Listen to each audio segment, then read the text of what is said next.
Silas Crow didn't knock. He never did. He shoved the kitchen door open so hard it cracked against the wall, and every ranch hand sitting at the long table froze mid-bite. His boots hit the plank floor like hammers. His face was the kind of red that meant someone was about to lose something.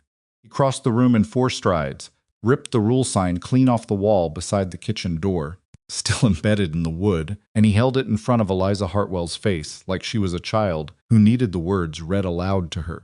No feeding strangers without permission. His voice dropped low, which was somehow worse than shouting. You want to tell me what part of that gave you trouble? Eliza didn't step back. That was the thing about her that Silas had never understood and would never forgive she didn't step back. If you've ever watched someone refuse to flinch when the whole room expected them to, you know exactly what happened in that kitchen. And if you've ever been the one standing in Eliza's boots, then you already know. Some decisions don't feel like decisions at all. They feel like the only thing a person with a conscience can do. Before we go any further, if you're watching this and you've never subscribed to this channel, this is your moment. Hit that subscribe button right now, because the stories we tell here are the kind that stay with you. Hit the like button if you think Eliza had every right to do what she did. And drop a comment below telling me what city or country you're watching from. I want to see how far this story travels. Now let's go back to Kansas, in 1884. And a woman who fed one hungry child and nearly lost everything because of it.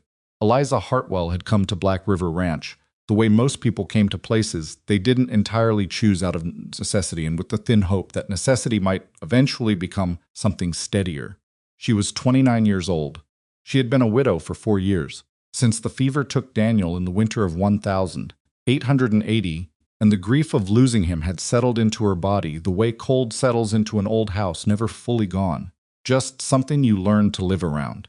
She had no children, no family within 300 miles. What she had was her ability to cook, which she'd been told her entire life was the one truly practical thing about her, and a stubbornness that her mother had called a character flaw and her late husband had called the best thing about her. She'd taken the position at Black River Ranch because the pay was honest and the work was steady, and because when Mr. Nathaniel Brooks had interviewed her, he'd looked her in the eye when he spoke to her, which not every employer in 1884 Kansas thought to do. The ranch was large 700 acres of cattle land, stretching west toward the Cimarron, and it employed 19 hands year-round, with more during the drives. Eliza's job was to feed them, all of them, 3 meals a day, 6 days a week, with Sunday breakfast as the only lighter load. She was good at it. She was more than good at it. She'd learned early that cooking for men who worked hard in cold weather was less about elegance and more about understanding what a body needed when it had been pushed past its reasonable limits. She made food that was filling and warm, and better than it had any right to be given what she had to work with. And the hands ate in a way that was almost reverent, which was the only kind of reverence she expected from that crowd. But being good at the work and being seen as a person were 2 entirely separate things, and after 2 years at Black River, Eliza had no illusions about which category she occupied in most people's minds. The ranch hands liked her well enough. They appreciated the meals, said thank you more often than not, occasionally left small gifts on the kitchen windowsill, a bunch of wildflowers, a piece of carved wood someone's bored hands had shaped during night watch. But appreciation and respect were not the same thing either, and when decisions were made about the ranch, when conversations happened in the main house, or around the fire after supper, Eliza was not part of them. She was the cook. She worked in the kitchen. She lived in the small room attached to the back of it, with a window that faced the east stable and a view of the prairie that turned gold in the afternoon and broke your heart a little every evening. Silas Crow had been the ranch supervisor for 11 years. He was not the kind of man who hit people or screamed at them in fits of rage, and this was the thing that made him genuinely dangerous. He was controlled. He had a long face and narrow eyes, and the particular manner of someone who had decided very early in life that other people existed primarily to test his patience. He managed the ranch with the precision of a man who considered management a form of dominance, and there was always, beneath every conversation you had with him, the faint awareness that he was keeping score. The rule sign beside the kitchen door had been his idea. It had gone up 6 months after Eliza arrived, after she'd given a cup of coffee and a biscuit to an old man who'd wandered off the trail and couldn't remember where he was going. She hadn't thought much of it. The man was confused and cold, and the coffee was already made. Silas had found out He always found out, and he'd appeared in her kitchen the following morning with a look on his face that told her she'd done something categorically wrong. This is a working ranch, Mrs. Hartwell, not a charity house. You feed the hands. You don't feed every drifter who wanders past. She'd understood the principle. She didn't agree with it, but she understood its resources were finite, and a ranch kitchen wasn't a public establishment. She'd said, "Yes, sir," and meant it in the most minimal way possible, and a week later the sign had appeared on the wall. No feeding strangers without permission. She'd walked past it every morning for 6 months, and told herself she agreed with it, mostly because telling yourself something often enough is sometimes the only practical option available. Then came the morning of March the 4th, 1884. Eliza had been up since before 4. The hands had a long day ahead fence work in the north section, 2 miles of posts that needed to be reset before the ground thawed fully, and she'd decided to do biscuits and gravy with fried salt pork, which was more work but worth it on the kind of day that would drain a person down to the bone. The kitchen was warm from the stove, which she'd loaded up an hour earlier, and the smell of it, lard and flour, and the faint sweetness of the pork fat hitting the pan had spread out into the cold morning air the way smells do when there's nothing else moving yet. She was pulling the second tray of biscuits when she heard it. Not a sound exactly, more like the absence of sound in a particular place. She'd gotten good, over the years, at sensing when someone was standing very still near a door, the way an animal will stand motionless when it doesn't know whether it's safe to move. She set the tray on the counter and turned to look at the kitchen door. The boy was about 10, maybe 11. It was hard to say. Hunger tends to make children look both older and younger than they are, older in the eyes and younger in the frame. He was standing just outside the door, which she'd propped open to let out some of the heat, and he wasn't asking for anything. That was what caught in her chest. He wasn't asking. He was just standing there with his arms folded against himself and his eyes fixed on some point around the level of the stove, not quite looking at her and not quite looking away. His coat was too thin for march. His shoes had a split along the left sole that let the wet ground through with every step. There was a cut along his jaw that had been cleaned but not properly, and his lips were the pale, slightly cracked kind that come from too much cold and not enough water. He smelled like he'd slept outside. Eliza looked at the rule sign on the wall. She looked at it for what felt like a full minute, though it was probably 5 seconds. Then she pulled out a plate. She filled it biscuit, gravy, 2 pieces of pork. She added a boiled egg she'd made for herself and hadn't yet touched. She poured a cup of milk, real milk, not the thin reconstituted kind, and she carried it to the door and held it out. The boy looked at the plate, then at her, then at the plate again, like he was checking whether the terms were about to change. "Take it," she said. "It's yours." He sat down on the step outside the door. He didn't come inside. He ate the way starving people eat when they've been starving long enough to know they shouldn't rush methodically, like each bite needed to be accounted for. He didn't look up. Eliza stood just inside the doorway and said nothing, because there are situations where saying nothing is the only decent thing to do. He finished. He put the plate and cup down on the step with more care than she expected. Stood up, and for a second he looked like he might say something, and then he didn't. He just looked at her with eyes that were too old for his face, and he walked away around the corner of the east stable. She didn't ask his name. She didn't ask where he'd come from or where he was going. She picked up the plate and the cup, and she went back inside, and she stood at the counter for a moment, with her hands flat on the surface, steadying herself, and she thought, well, that's done. It was not done. She'd been foolish to think it might go unnoticed. Billy Tanner, one of the younger hands, 19 years old, and constitutionally incapable of minding his own business, had been coming from the direction of the stable when it happened. He hadn't seen everything, but he'd seen enough. He'd mentioned it to another hand. That hand had mentioned it to Silas's day worker, a dry, careful man named Aldous, who kept his position by being useful to Silas in small ways. By 8 o'clock in the morning, Silas knew. He appeared in the kitchen just as Eliza was clearing the breakfast dishes, and the last of the hands were filtering back out toward the north section. Timing was deliberate. She understood that immediately. He'd waited until most of the men were gone. He'd waited until she was alone. He came through the door and he took the sign off the wall. He held it in front of her face. No feeding strangers without permission. The words came out flat, like he was reading a legal document. "You want to tell me what part of that gave you trouble?" Eliza didn't look at the sign. She looked at him. "I fed someone who needed food," she said. "That's not what I asked you. That's the answer I have." His jaw moved, just slightly a small tightening along the side of his face that was she. Had learned the closest Silas Crow came to showing that something had actually gotten to him.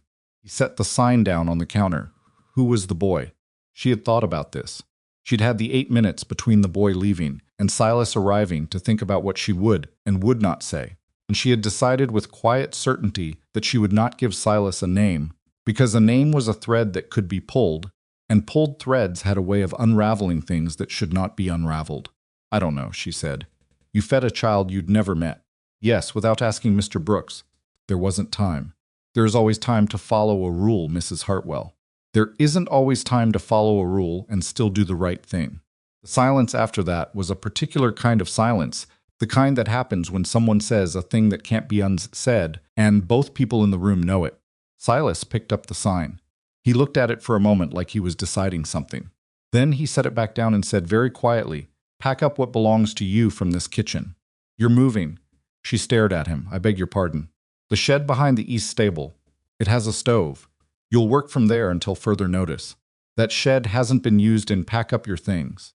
She looked at him for 3 full seconds, and in those 3 seconds, she measured every possible response available to her and found that most of them would either change nothing or make things worse. She was a widow without family nearby, working a job that paid her enough to live on in a place that was, in its rough and imperfect way, the closest thing to stable she'd had since Daniel died. She did not have the luxury of rage. "Yes, sir," she said. She said it the same way she'd said it when he'd put up the sign, with the same minimal conviction. And she thought, as she began to take down the things that were hers from the shelves of that warm, well-stocked kitchen, he thinks this is a punishment. He thinks this ends something. He was wrong about that. But she didn't yet know how wrong. The shed was worse than she'd expected. Passed it hundreds of times without ever examining it closely, which is the way of things you don't think will ever matter to you. It was a low structure, maybe 15 feet by 20, with walls that had been repaired in the haphazard way of things repaired by whoever happened to have the materials on hand at the time. 2 different types of wood, one section of what appeared to be flattened tin. The door hung slightly crooked on its hinges. There was a window on the east wall with glass that had a long diagonal crack across it, sealed imperfectly with a strip of cloth that had dried out and gone brittle. Stove was cast iron, old. One of the legs repaired with a piece of iron bar that had been wedged into place rather than properly fitted. Crouched down and examined it. The firebox door was warped, which meant she'd lose heat out the front with every opening. The flue connection at the top was loose. She could feel it move when she pressed it with her palm. The shelves were bare except for dust and the shed smell of old wood and mice. The roof had a section over the northeast corner where the boards had separated enough that she could see light through them, which meant rain came in, which meant water on the floor, which meant working around wet. She stood in the middle of it, with her box of things from the main kitchen, her recipe notebook, her good knife, 2 wooden spoons she'd bought herself, a jar of dried herbs, and she took a full accounting of where she was. She had a broken stove, empty shelves, a leaking roof, and a crooked door. She did not have ingredients, adequate tools, reliable heat source, or any particular reason to believe that the situation was going to improve on its own. What she did have was the recipe notebook, which had been her mother's before it was hers, and before that had belonged to someone. She'd never met a great-aunt, who'd apparently cooked her way across 3 states and written it all down in handwriting so small you needed good light to read it. She sat down on the floor with the notebook in her lap, and she opened it to the first page, where her mother had written in pencil, "The most important ingredient is deciding you're going to do it anyway." Her mother had been a practical woman. Eliza had always thought the inscription was a bit much. Sitting on the floor of a broken shed, in March 1884, she revised her opinion. She stood up. She pulled her good knife from the box. She went to work. The first thing was the stove, because nothing else mattered without heat. She'd watched enough repairs over the years to know that a warped firebox door just needed persuading. She found a flat piece of iron on the ground outside, left over from some long-forgotten project, spent 20 minutes with it, and a rock used as a hammer, working the door back toward its proper plane until the fit was better. Not perfect, but better. The flue connection she tightened by wrapping it with a strip of cloth soaked in water, and then allowed to dry in place. Not a real fix, but real enough. The stove leg she left alone because the bar and wedge solution, inelegant as it was, actually held. She was on her knees in front of the firebox, feeding in the small kindling she'd found outside, when she heard the door. Wyatt Mercer was 34 years old and had been at Black River Ranch for 3 years. He was one of those men who was easy to overlook, not because he was unremarkable, but because he moved through the world with a quietness that people mistook for blankness. He was, in fact, one of the most observant people Eliza had ever met, which she'd figured out in the first month of working alongside him, when she'd noticed that he always knew exactly what was happening in any room he entered, without appearing to look at anything at all.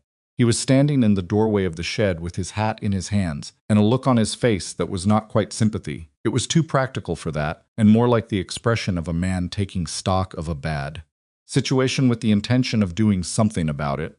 Silas told the hands not to come here, he said. I know, she said. He looked around the shed. He looked at the stove, the empty shelves, the light coming through the roof boards in the corner. He didn't say anything about any of it. He didn't make a sound of dismay or shake his head or offer any of the theatrical forms of concern that people sometimes use as a substitute for actually doing something. Instead, he said, the Hendersons have a spare stove grate that actually fits old iron models. I know because I helped them move it to the barn, and it's been sitting there since. I think Wendell Henderson would trade it for something. What do you have? Eliza thought for a moment. I have 6 jars of my preserved tomatoes from last summer that I stored in my room. A bottle of good whiskey I've been keeping for a special occasion that I'm now fairly certain was this one. Wyatt nodded. I'll go in the morning. What else? Flour, salt, lard, whatever you can get without Silas noticing. Silas has dinner with Brooks on Tuesdays. I'll take the wagon out Tuesday afternoon. She looked at him. He'll come after you if he finds out. He comes after people all the time, Wyatt said, with a calm that suggested this had already been considered and weighed. It hasn't killed me yet. He put his hat back on. Get that stove running tonight. It'll be cold. He was gone before she could say anything else, which was good, because she wasn't sure she'd have known what to say. Stove ran. Poorly. At first the draft was uneven, and the smoke backed up twice until she figured out the flue's particular moods, but it ran, and the shed was cold enough that even poor heat was something.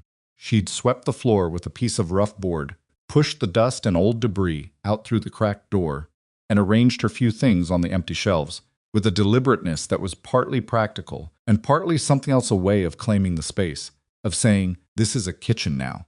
Incomplete and broken down, and not what I had before, but a kitchen. She slept on the floor the first night, wrapped in her coat, because there was no cot in the shed, and she hadn't thought to bring one, and she was too tired to go back to the room off the main kitchen and deal with the possibility of encountering Silas in the dark. She was cold and the floor was hard, and at some point in the middle of the night she heard rain on the roof, and then the drip-drip of it coming through the gap in the northeast corner. And she moved her box of things away from the wet and lay back down and thought, this is as bad as it gets right now. It can only improve from here. This was optimistic, but optimism is what you have when everything else has been taken. By the end of the first week she had heat. By the end of the second, she had supplies. Wyatt had done what he said he'd do, coming back from the Henderson place with the grate and a small collection of basic ingredients, flour and salt and dried beans and a side of salt pork that had appeared one morning outside the shed door without explanation. She'd patched the roof gap herself, climbing up with a piece of canvas and some pitch she'd found in the old repair supplies, and while it wasn't beautiful, it held. The first thing she cooked in the shed, the first real meal, not just something to keep herself going, was a pot of bean soup with the salt pork and some dried herbs from her jar. She made enough for 2 because she'd been taught that you always made enough for one more than yourself, and she set a bowl at the door in case someone came. Wyatt came. He sat on the step outside because there was only one stool inside, and she was using it, and he ate the soup without saying anything for a while. Then he said, this is better than what they're getting in the main kitchen right now. She said, what are they getting? Doyle's been put in charge of the cooking. He made something yesterday that he called stew. I don't know what was in it. Eliza looked at the fire. Good, is it a little bit? Yes, she admitted.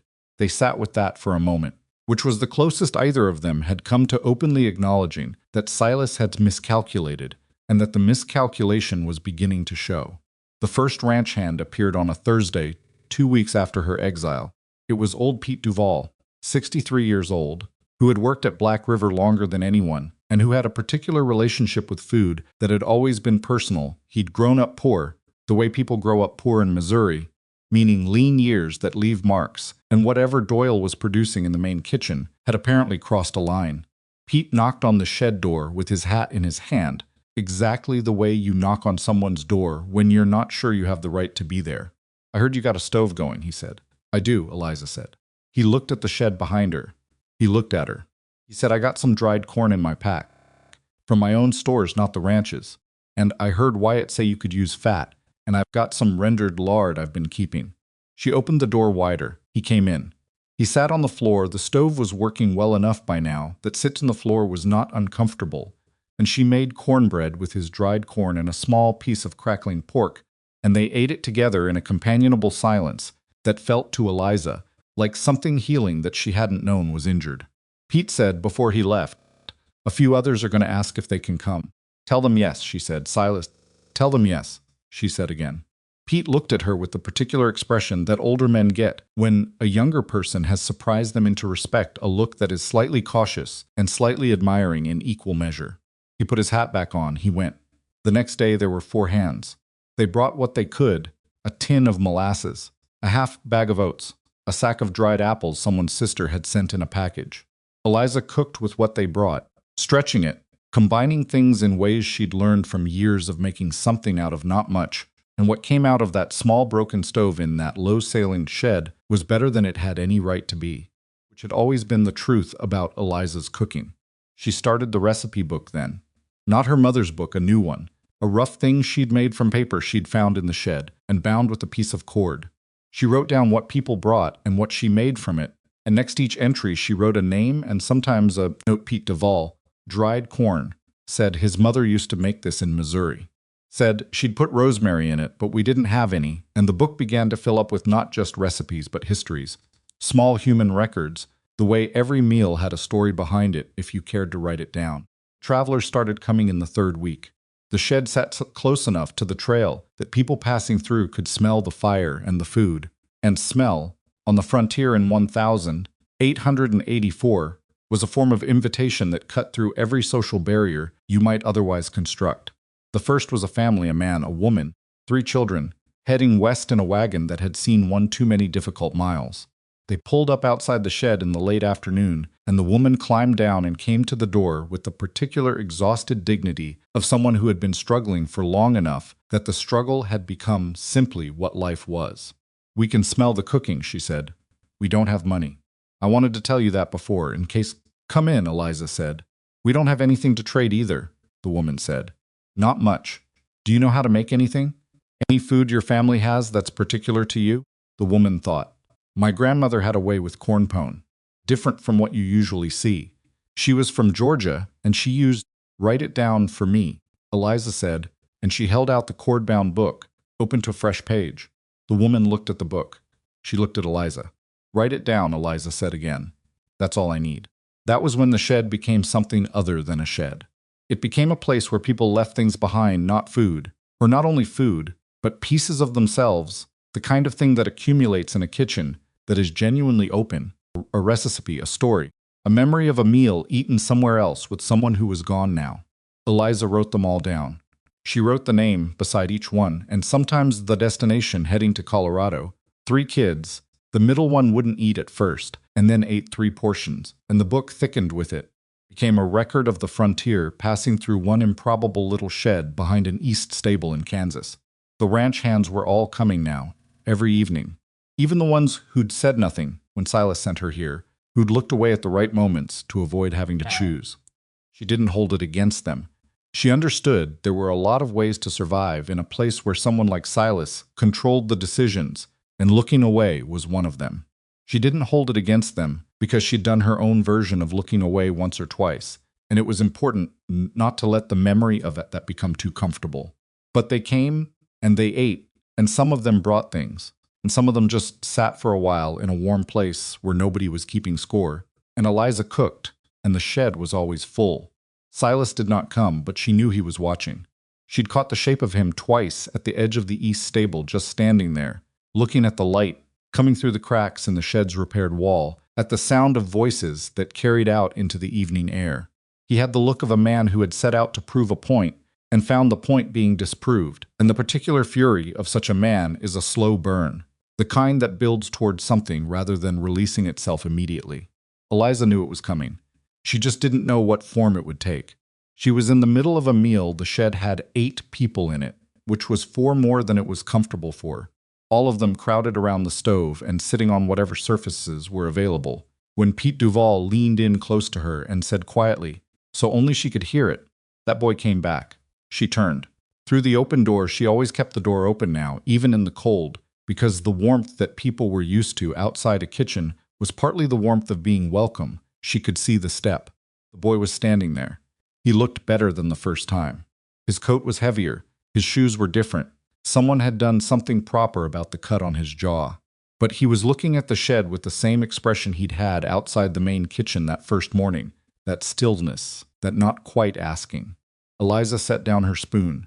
She picked up a bowl and filled it, carried it to the door. The boy looked at her, and for a moment, something crossed his face that was not quite a smile, but was something in that direction, something that said, I remembered right.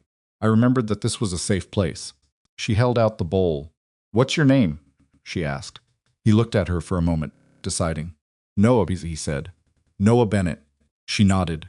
She didn't ask where he was from, or where he lived, or what had put him outside in the cold the first time.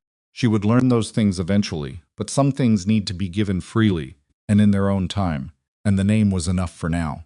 There's a place inside Noah Bennett, she said. It's warm. He took the bowl. He looked past her at the crowded shed, at the 8 people in there, who were too many and still making room.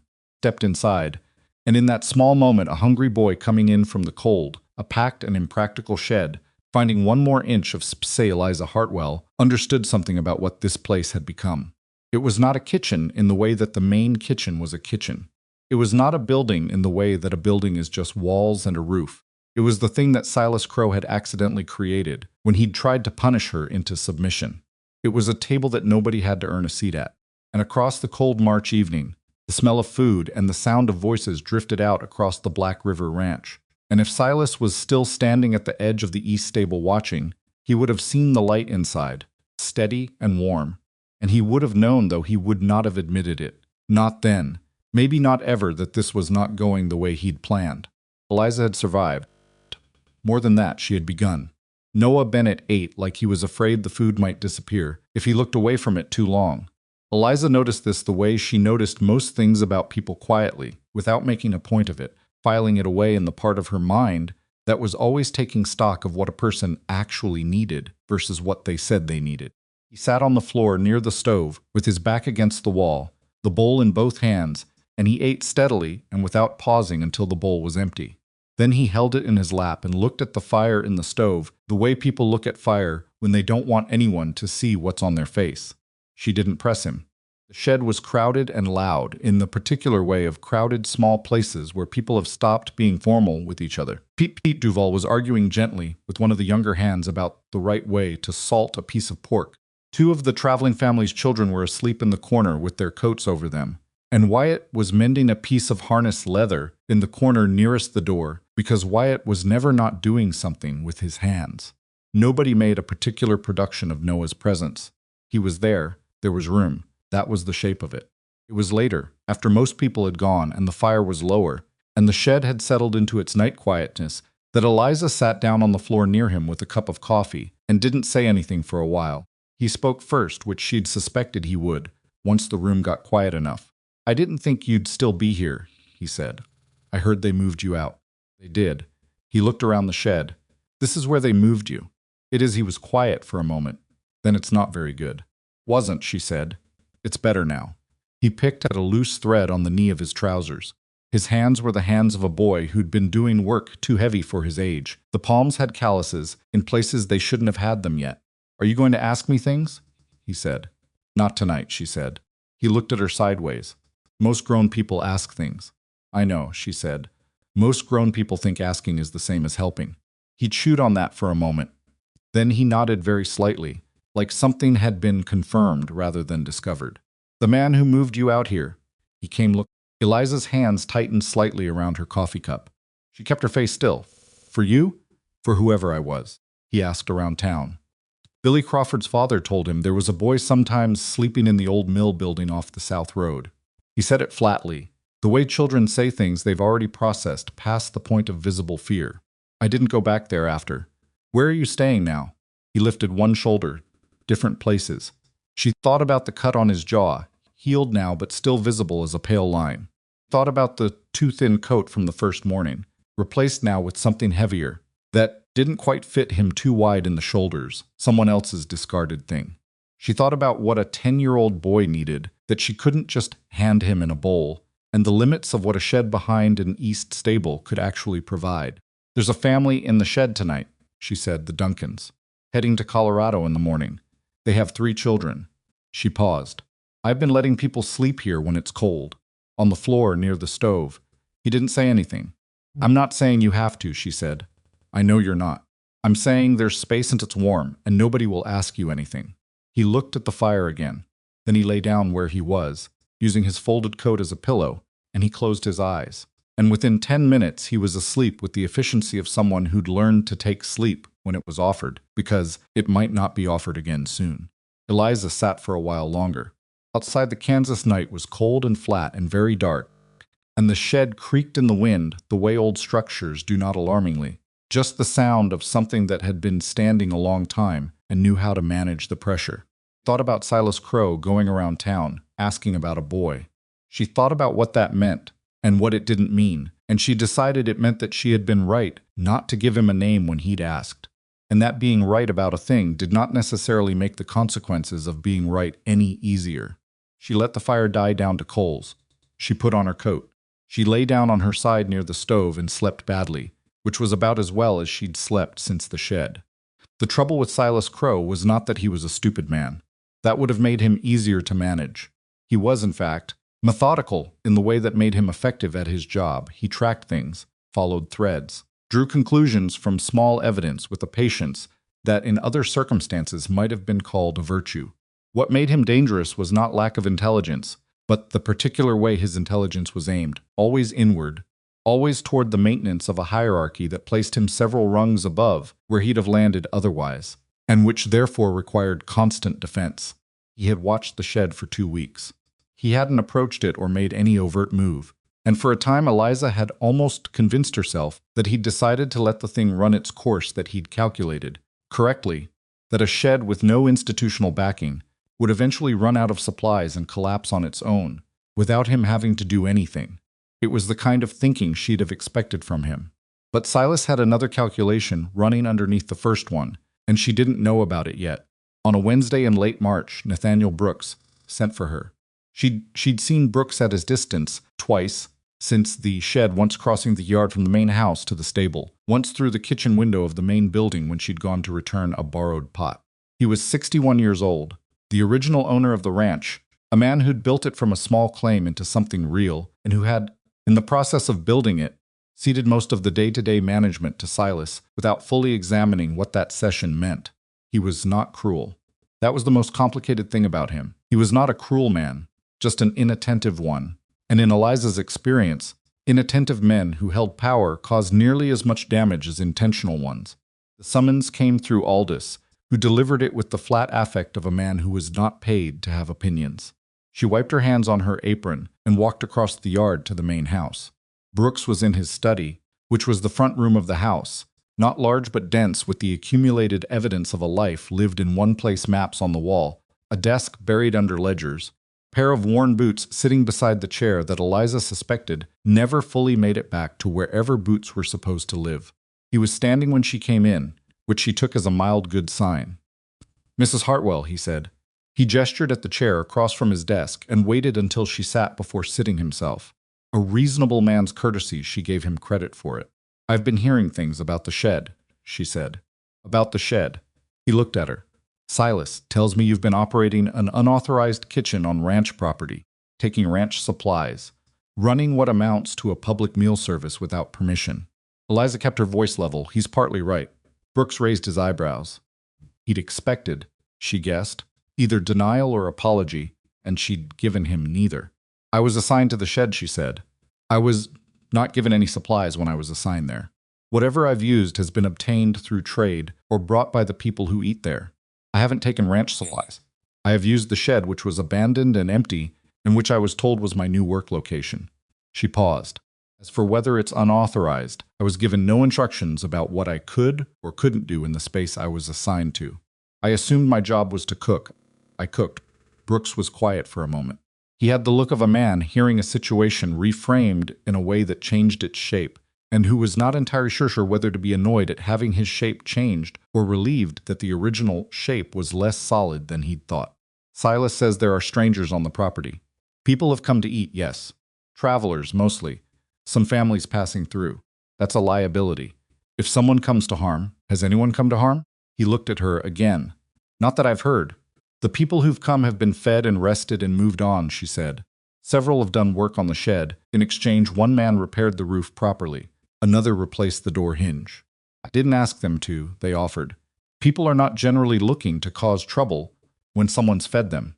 Brooks picked up a pencil from his desk and turned it in his fingers, not writing with it, just turning it, which was, she suspected, what he did when he was thinking. What exactly is happening in that shed, Mrs. Hartwell? She thought about how to answer that. She could have said, I made a meal and people came. She could have said, it's just cooking. Both would have been true and neither would have captured it. People have been coming who needed somewhere to stop, she said instead. Ranch hands who needed somewhere that was different from the main building. Families who needed a night out of the cold. I've been writing down what they've brought and what I made from it, and I've been writing down their names and where they came from. I have a record of every person who's been in that shed. She looked at him steadily. It's not a business. Nobody's paying me. I'm not selling anything. I'm cooking for people who need food, which is what I was hired to do, just in a different building. Brooks set the pencil down. He looked past her for a moment, at the wall behind her, and then back. Silas has certain concerns about the precedent, he said. Silas has concerns about the fact that his punishment didn't work, Eliza said. The bluntness of it landed in the room like something dropped on the floor, not shattering, just suddenly very present. Brooks looked at her with something that was not quite surprise, but was close to it. It's a frank assessment, he said. It's an accurate one, she said. He moved me to the shed to reduce me, to make it clear what happened to people who didn't follow his rules. That's what he told himself he was doing. What actually happened is that people started coming to the shed, and the shed became something. And now Silas is coming to you to get you to do what the shed being broken down and empty didn't manage. Brooks was very still. I'm not asking you to take my side, she said, because she thought she might as well keep going, since stopping now would only leave things half-finished. I'm asking you to look at what's actually happening before you decide. Come see the shed. Talk to Pete Duval. Talk to the hands who've been eating there. Look at my record book, and then decide whatever you decide. She stood up. She smoothed her apron. Mrs. Hartwell, he said. She stopped. Sit down, he said. Not harshly, more like a man recalibrating. He sat. He was quiet for a moment. Outside, the ranch sounds came through the window, the distant work of men and animals, the particular rhythm of a large property in its daily motion. Then Brooks said, Silas has been managing this ranch for 11 years. In that time, I've relied on his judgment on operational matters. Yes, sir. He's good at the work. He is, she said. And she meant it, because credit given where it was actually due was part of being someone whose word meant something. But Brooks stopped. He picked up the pencil again, and then set it back down. He doesn't always see people the way he sees operations. No, Eliza agreed. He doesn't. I'll come to the shed, Brooks said. Tomorrow afternoon. Don't prepare anything special. I don't want to see what it looks like when you're trying to show me something. I want to see what it looks like on a regular afternoon. All right, she said.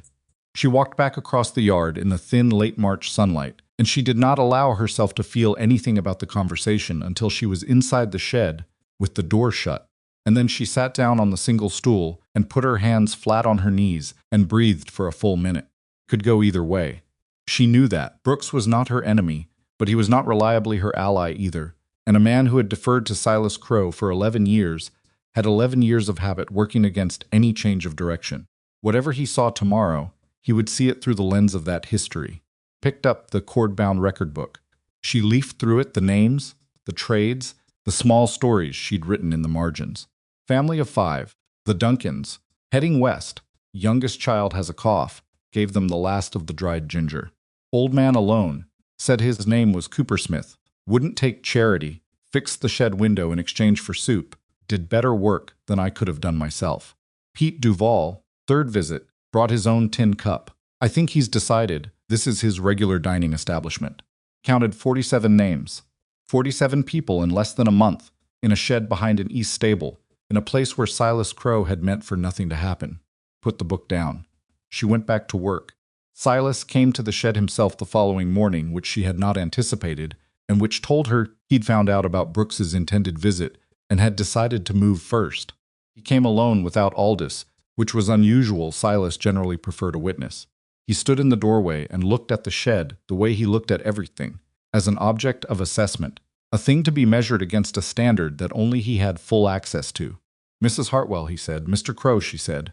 She didn't stop what she was doing, which was sorting through a collection of root vegetables someone had brought. The previous evening, she'd been deciding what could be salvaged and what was too far gone. I'm going to be direct with you, he said. Please, she said, without quite making it sound like an invitation. Came inside, which was a thing she noted he'd never come inside before, only stood in the doorway.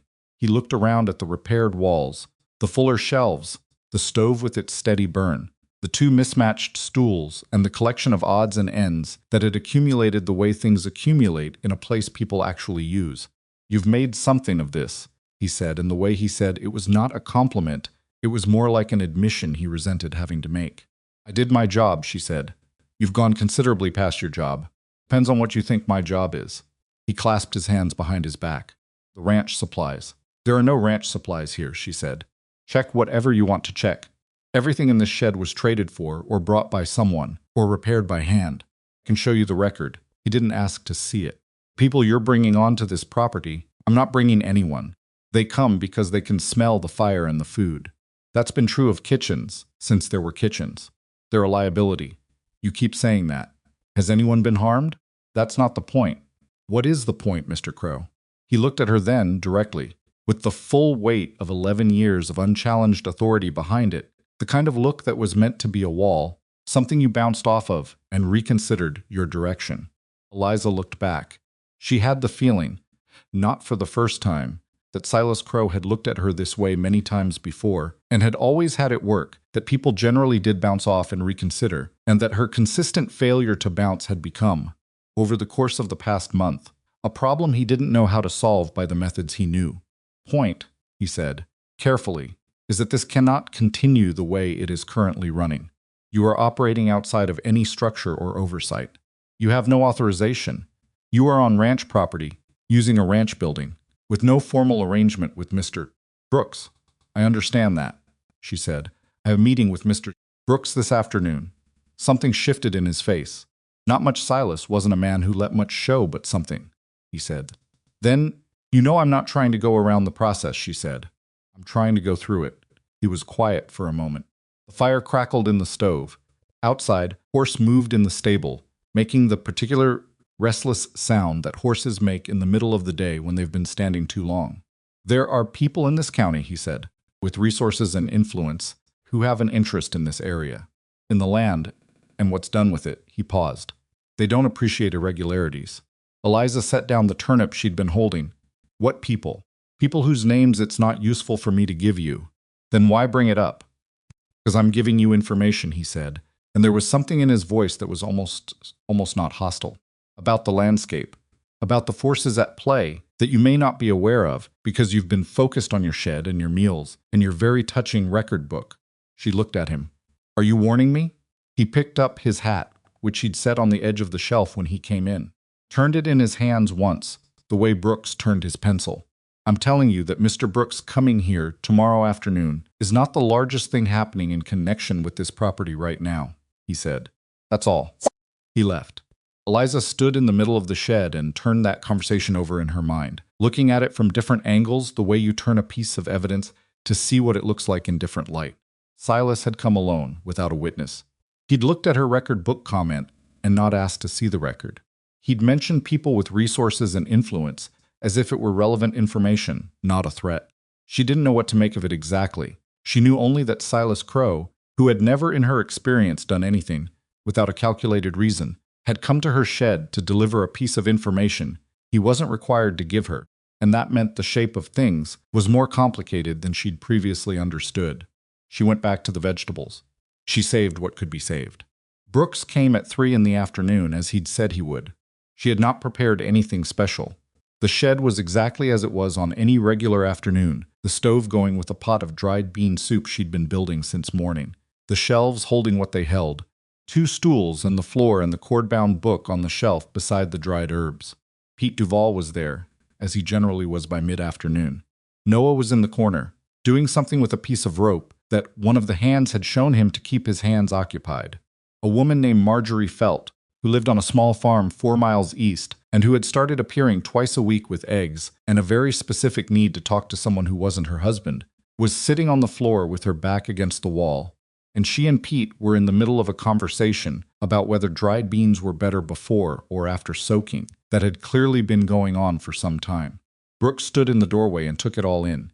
He came inside. He looked at the stove, the shelves, the walls. He looked at the book on the shelf.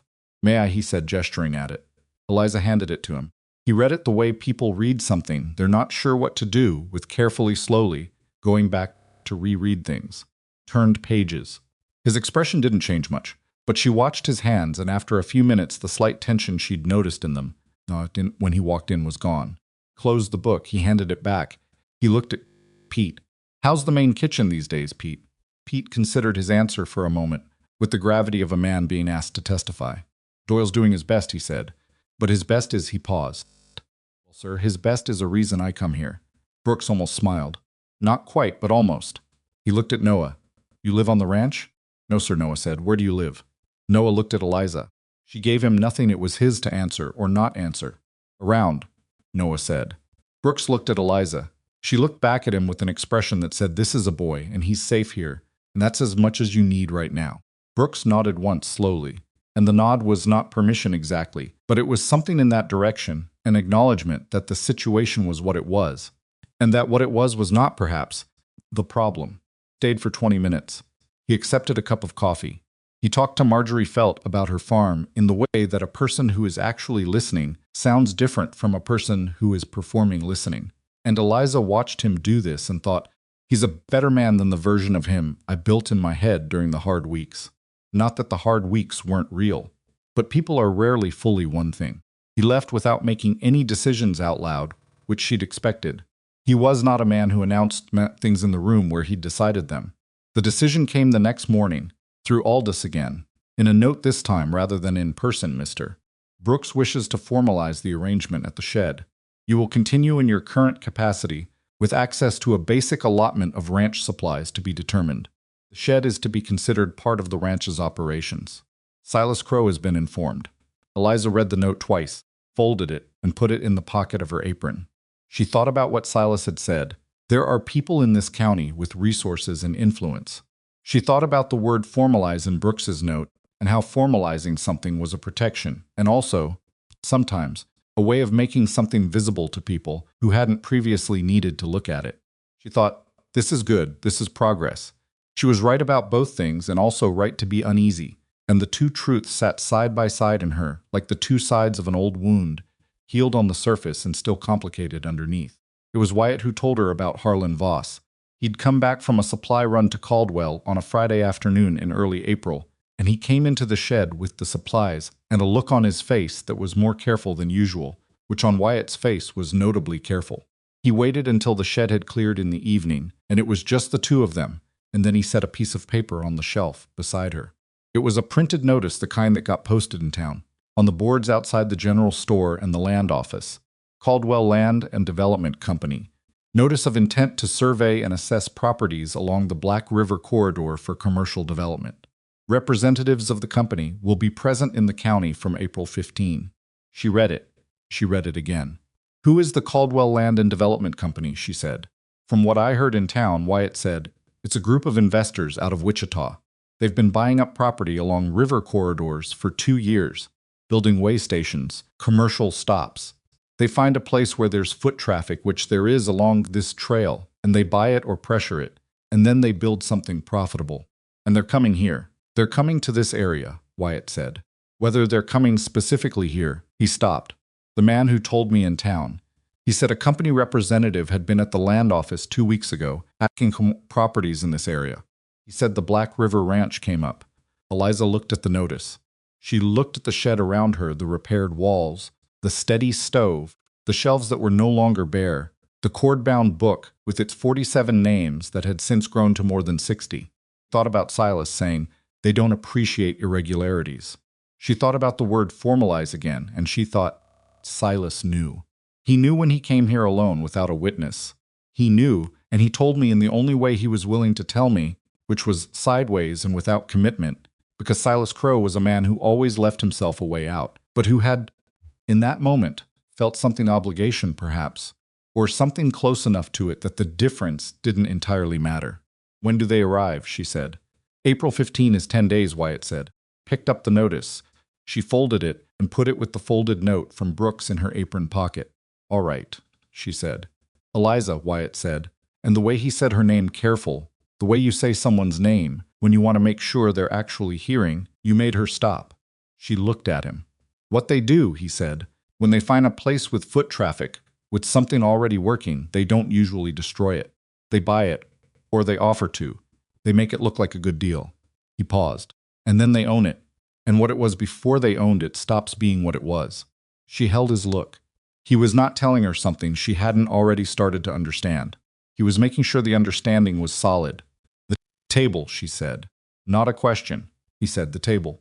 The fire settled in the stove.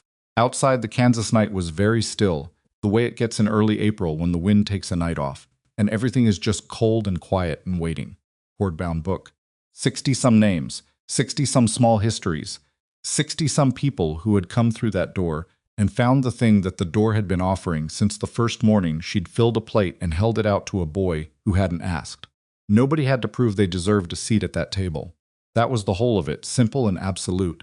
And she understood, with a clarity that was not angry but was entirely committed, that the Caldwell Land and Development Company could arrive on April 15 with whatever they were bringing, and she would be here, and the stove would be going, and the book would be open on the shelf, and she would figure out the rest when she needed to. Caldwell Land and Development Company arrived on April 14th, one day early, which told Eliza everything she needed to know about how they operated. She found out the way. She found out most things not from an official source, not from Brooks or Aldous or anyone who might have been expected to inform her, but from Noah, who had been in town that afternoon and who came back to the shed at a dead run, his borrowed coat flapping, with the breathless news that two men in good suits had checked into the Caldwell Hotel with a surveying kit and a leather case so heavy that the hotel boy had to make 2 trips. They were asking at the land office, Noah said, still catching his breath. "I was outside on the steps and I could hear them through the window. They asked about the trail corridor. They asked about Black River Ranch specifically."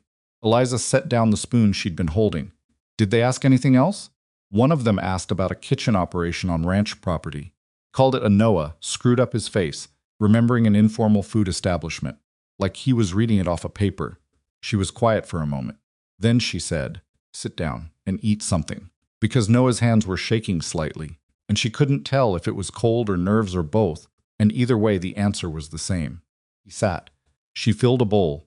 She stood at the stove and thought about the phrase informal food establishment, and what it told her about the framing someone had already done, not of what the shed was, but of what it could be made to look like. Wyatt came in an hour later from the stable.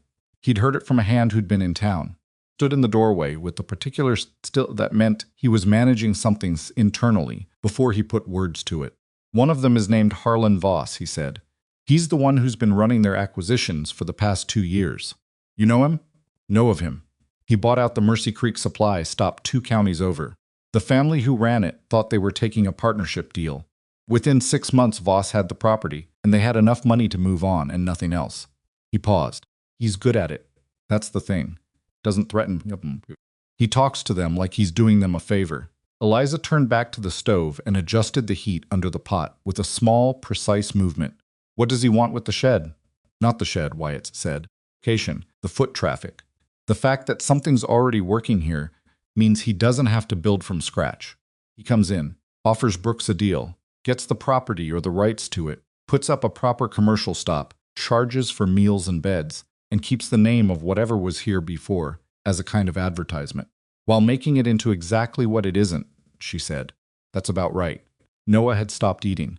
He was listening with the complete attention of a child who had learned that adult conversations about money and property often had direct consequences for people like him, and who had therefore developed the habit of paying close attention. "What happens to you?" he said to Eliza. She looked at him. "What do you mean if they buy it? What happens to you?" She hadn't let herself think about that part yet. She thought about it now, briefly, and found it was less frightening than she might have expected, but not because the prospect wasn't bad, but because she'd already lost things that were worse to lose, and the knowledge that you can survive losing things is its own kind of stability. "I don't know," she said honestly, "but that's a later problem.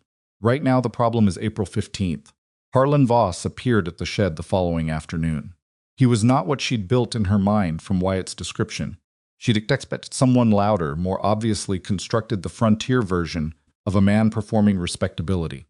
What she got was a person of about 50, with a mild face and well-made clothes that weren't ostentatious, which was its own kind of signal. He wore no gun. He carried the leather case, which turned out to contain documents rather than anything heavier. Came alone, which was the first interesting choice, and he actually knocked on the open door, which was the second. "Mrs. Hartwell," he said, "my name is Harlan Voss. I represent the Caldwell Land and Development Company. I wonder if I might speak with you for a few minutes." 3 people were in the shed: Pete Duval, Marjorie Felt, and a young man named Stu Greer, who'd been working north fence and had developed a persistent cough that Eliza had been quietly monitoring. None of them moved to leave. "Sit down, Mr. Voss," Eliza said. She did not offer him food. She understood that offering food was a form of welcome that would complicate what needed to be an uncomplicated kind of conversation. He sat on one of the stools. He set his case on his knee. He looked around the shed with an expression that was, to his credit, not contemptuous. He looked at it the way someone looks at something that surprised them by being better than expected. "You've built something significant here," he said. "I've built a kitchen," she said. "More than that." He looked at her directly, which she noted. "I've been in this business for a number of years, Mrs. Hartwell. I've seen a lot of operations, some successful, some not. The ones that last have a particular quality to them that isn't about the building, or the location, or even the food. It's something else. Community, I suppose." He paused. "You have that here." "We do," she said. "That's exactly why I'd like to talk to you." He set the case on the floor and opened it. He pulled out a sheaf of papers and held them, not yet offering them to her. "The Caldwell Company is looking to develop a chain of quality way stations along the primary trails. Proper facilities, real buildings, reliable supply chains, staffed by experienced people." He looked at her. "You are an experienced person. This location is an excellent one. Foot traffic along this corridor is substantial and growing. What I've started here, Eliza said, is not for sale." The shed was very quiet. Pete Duval had stopped pretending to look at anything else. Voss didn't react with surprise or irritation. He simply adjusted, the way experienced negotiators adjust, absorbing the objection and reconfiguring around it. "I'm not talking about buying what you've started," he said. "I'm talking about building on it. A partnership. You stay, you cook, you continue what you're doing, but with proper infrastructure. A real building, reliable heat, supplies that aren't dependent on what travelers happen to bring in. Staff to help you," he paused. "Compensation. Actual compensation, not the informal arrangement you currently have." She looked at the papers in his hands. "May I see those?" He held them out. She took them. She was not fast at legal language, she hadn't been schooled in it, and the particular way documents were constructed to give information while obscuring its implications was something she had to work through slowly.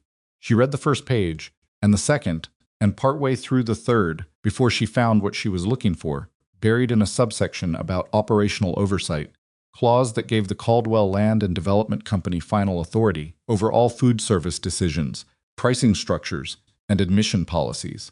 Admission policies. She looked up from the papers. She looked at Harlan Voss, who was waiting with the patience of a man who had done this before and knew when someone was reading, and when they'd found it. "Who comes through the door?" she said. "That's what this clause covers." He didn't look away. "Commercial enterprises have to make different decisions about access than informal arrangements do. There are liability concerns, capacity limits." "Who comes through the door?" she said again. Not louder, just more precisely. Voss looked at the papers and then back at her. "The company would establish admission guidelines consistent with operating a legitimate commercial establishment. People who can pay," Pete Duval said from across the shed. He wasn't looking at Voss. He was looking at his boots. That's what it means. People who can pay come through the door, and people who can't don't. Voss looked at him. That's a simplification. It's a clarification, Pete said. Voss looked back at Eliza.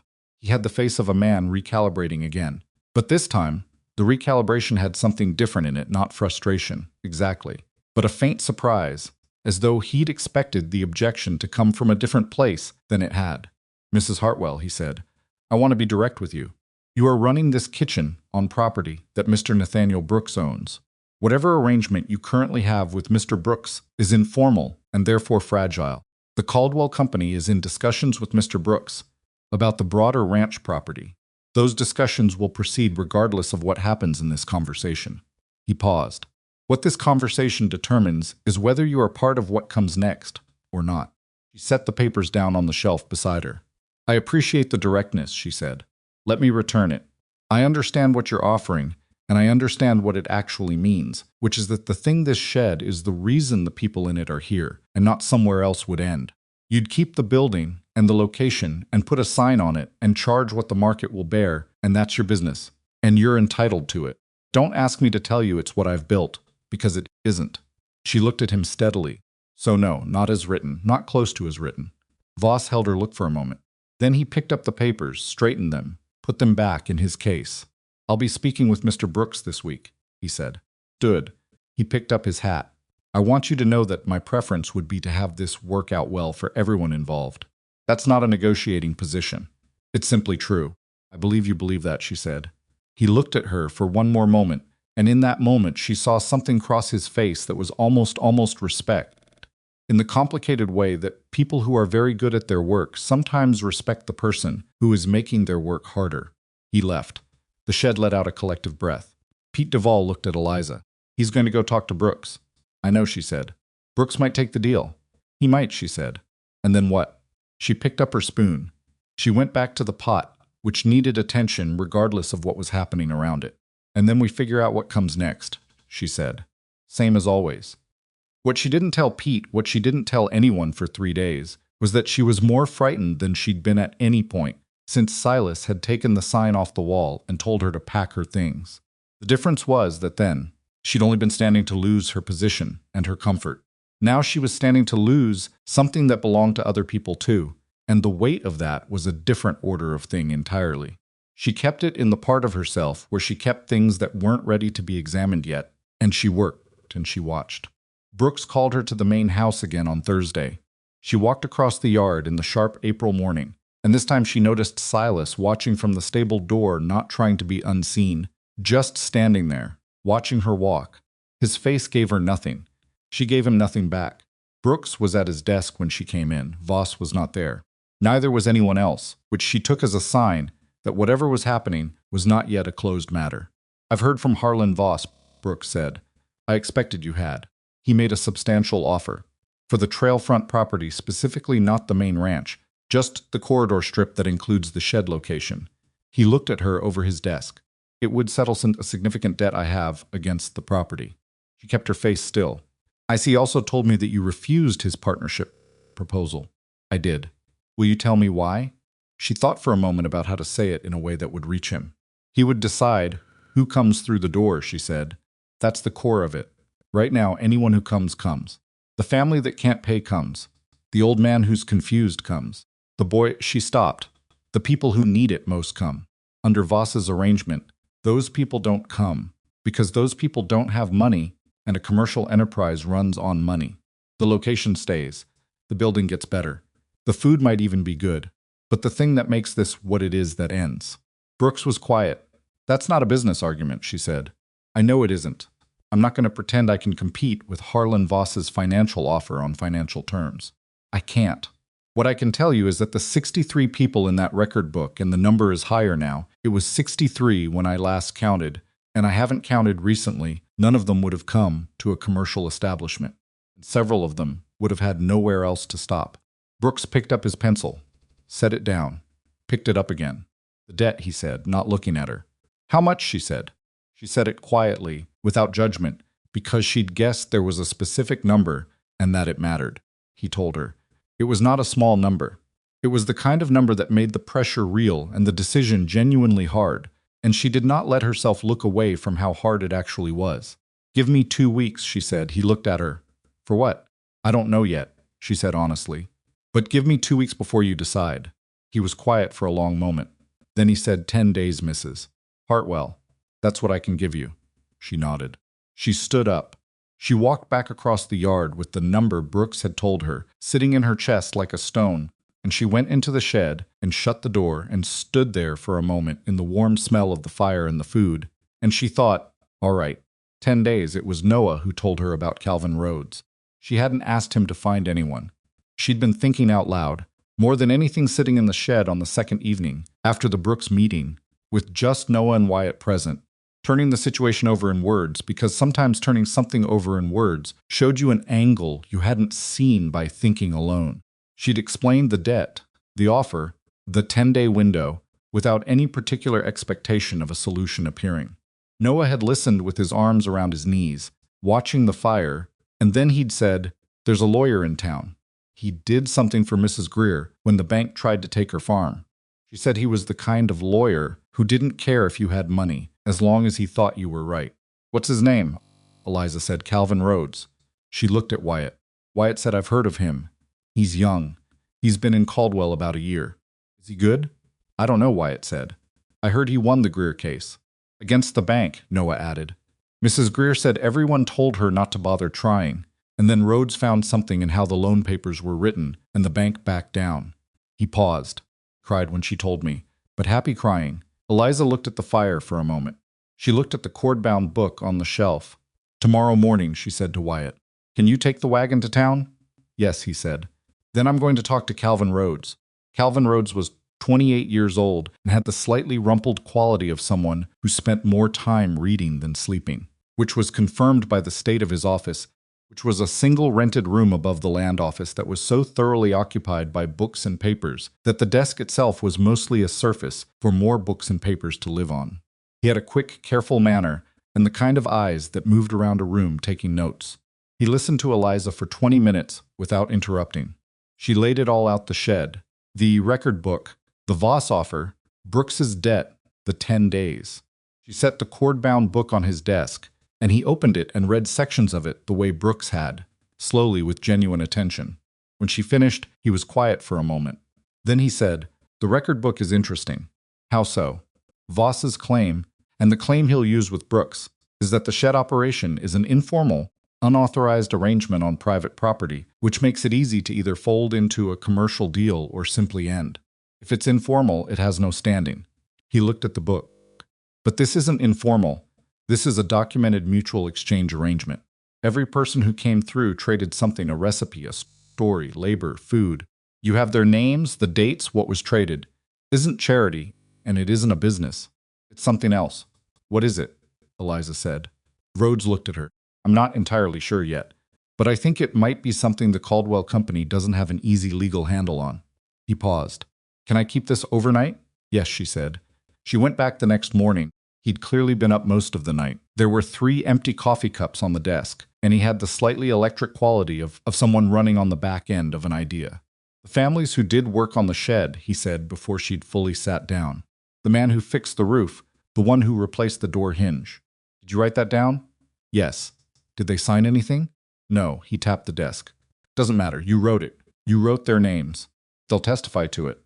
He stopped. "Here's the thing. What you've described is not an informal food arrangement. What you've described is a mutual aid community with a documented exchange record maintained by the operating party. Under Kansas property law, that creates something not a formal easement, not a business right, but a community use claim that complicates simple commercial acquisition." He looked at her. "Voss is not buying a shed. He's buying a property with an existing community use that 60-odd people have participated in and can attest to. Can that stop him?" Rhodes was honest. "It probably can't stop Brooks from selling, but it can make the sale complicated enough that Voss's offer becomes less attractive, because the legal complication that comes with it has costs." He paused. "And it gives us a negotiating position we didn't have yesterday. What do we do with it?" "You get me every person in that book who's within reach," he said. "Anyone who'll come and say, 'I was there. I traded this. I ate there.' The more people, the stronger the claim." He looked at her steadily. "And then I write Harlan Voss a letter. What followed was the strangest week of Eliza Hartwell's life, and she had already had several weeks that were strong contenders for that title. Wyatt took the wagon out twice. Noah, who knew the surrounding area with the particular geography of someone who had been sleeping in different parts of it for several months, guided him to farms and homesteads where people from the record book lived. Not everyone could come. Not everyone wanted to. There were people who had passed through the shed during hard times who weren't ready to be named in a legal proceeding, and she understood that and didn't push. But enough came. Pete Duvall came without being asked. Marjorie Felt came with her husband, who turned out to be less difficult than Eliza had constructed him to be.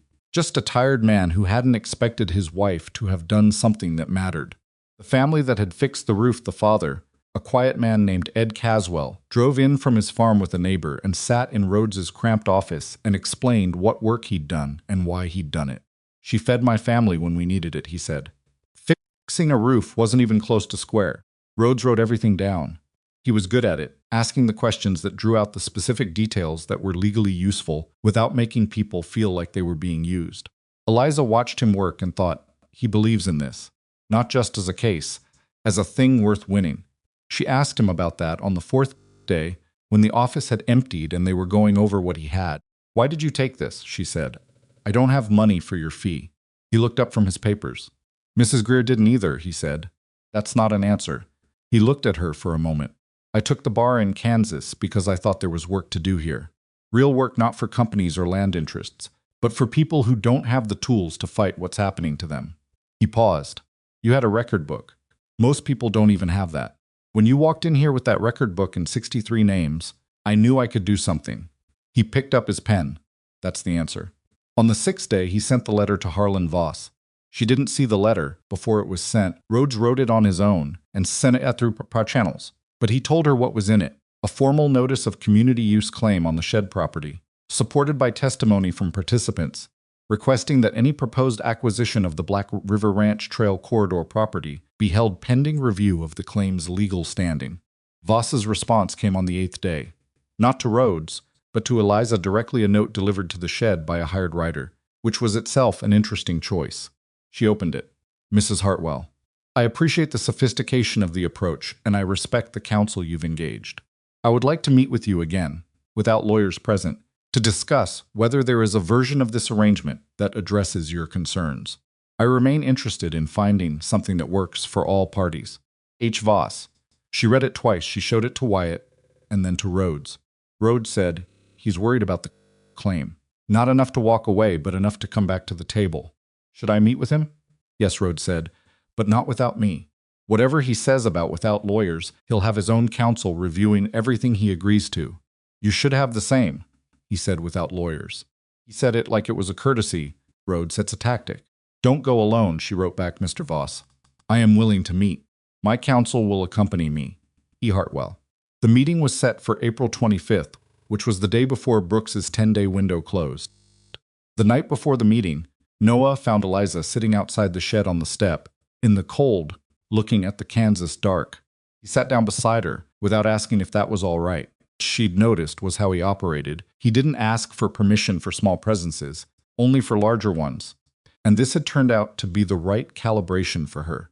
They sat for a while in the way that people sit together when they're both thinking about something too big to say directly. "Are you scared?" Noah said. "Yes," she said. He was quiet for a moment. "Of losing the shed?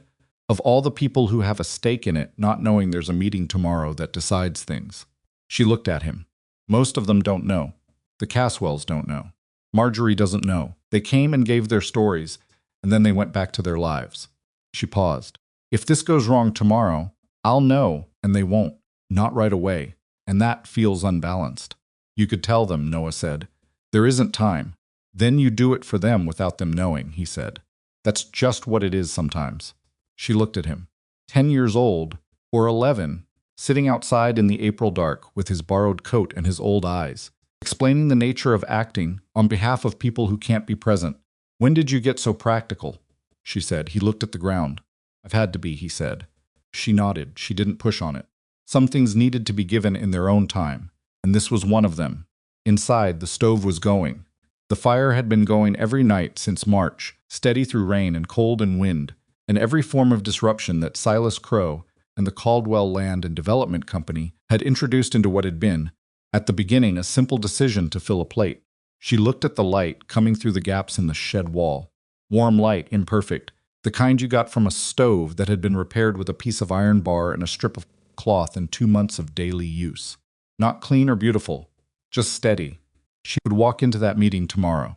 She would sit across from Harlan Voss and his good suit and his heavy leather case, and she would not be intimidated by any of it. Not because she wasn't frightened, but because the 63 names in that book, 71 now, she'd counted that morning, were worth more than the fear. She stood up. She went inside. She checked the fire, adjusted the damper, moved a pot to better position on the stove. Behind her, Noah came in and lay down near the warmth and was asleep within minutes. She worked for a while in the quiet, the way she had been working for 2 months in this broken-down, rebuilt, overfull, insufficient, extraordinary place, and outside the Kansas night settled in around the shed, the way night settles in, around a thing that is still standing, still warm, still lit from the inside.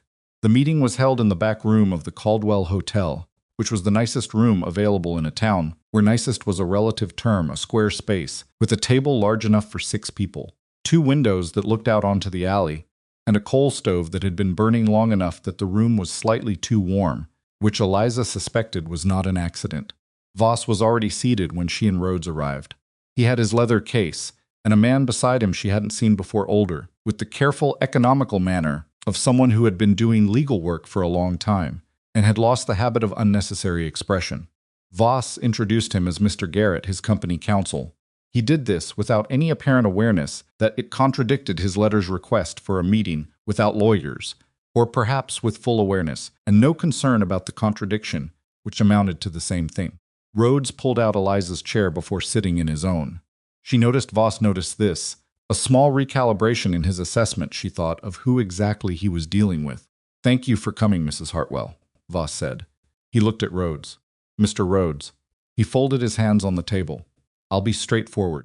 We've reviewed the community use claim your counsel filed.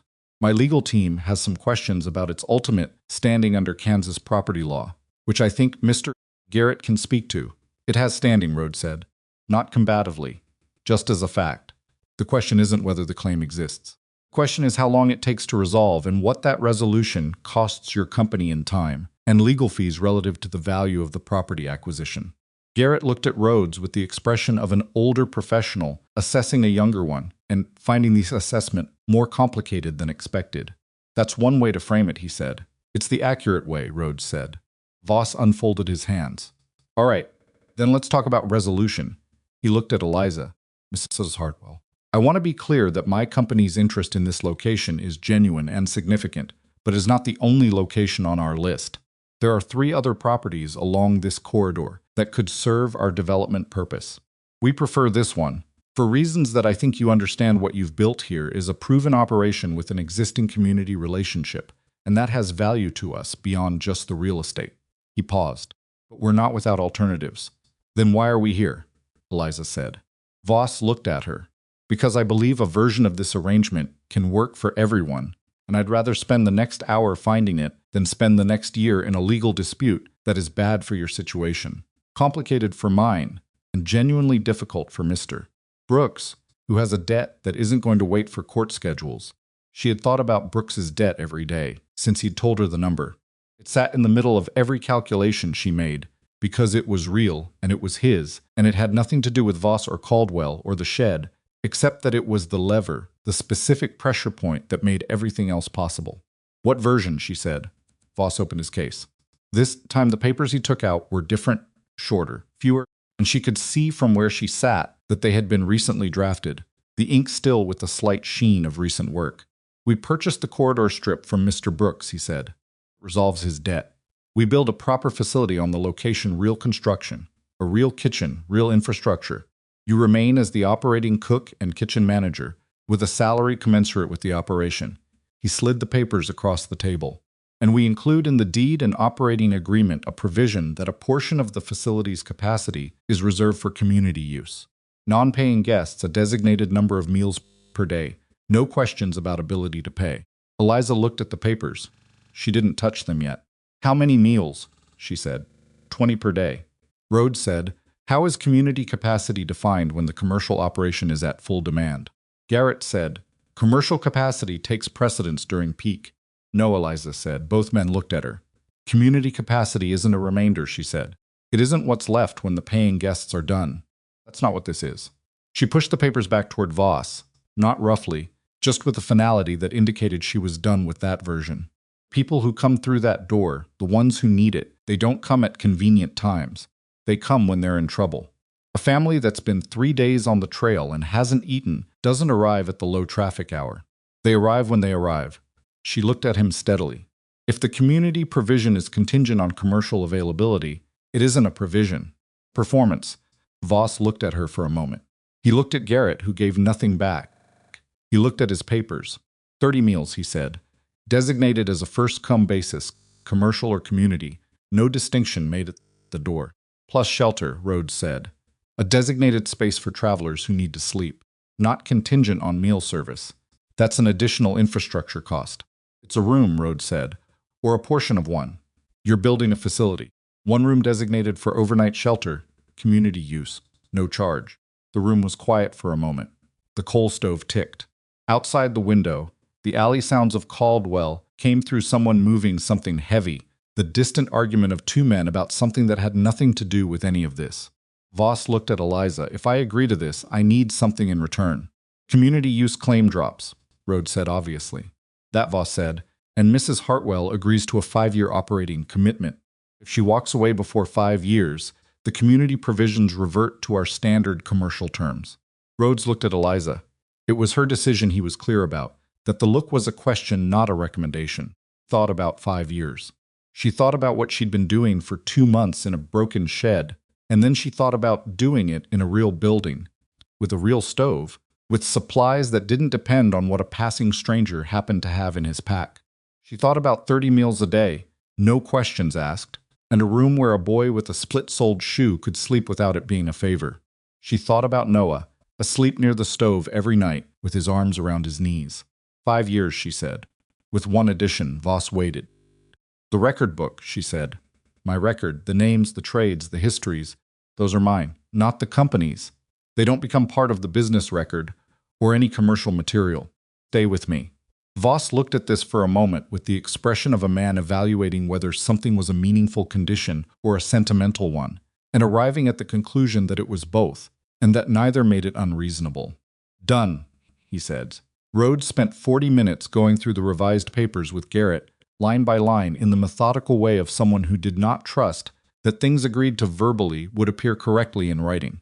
Eliza sat and drank the coffee that had been brought in at some point, and watched the two lawyers work with the particular attention of someone learning something she intended to remember.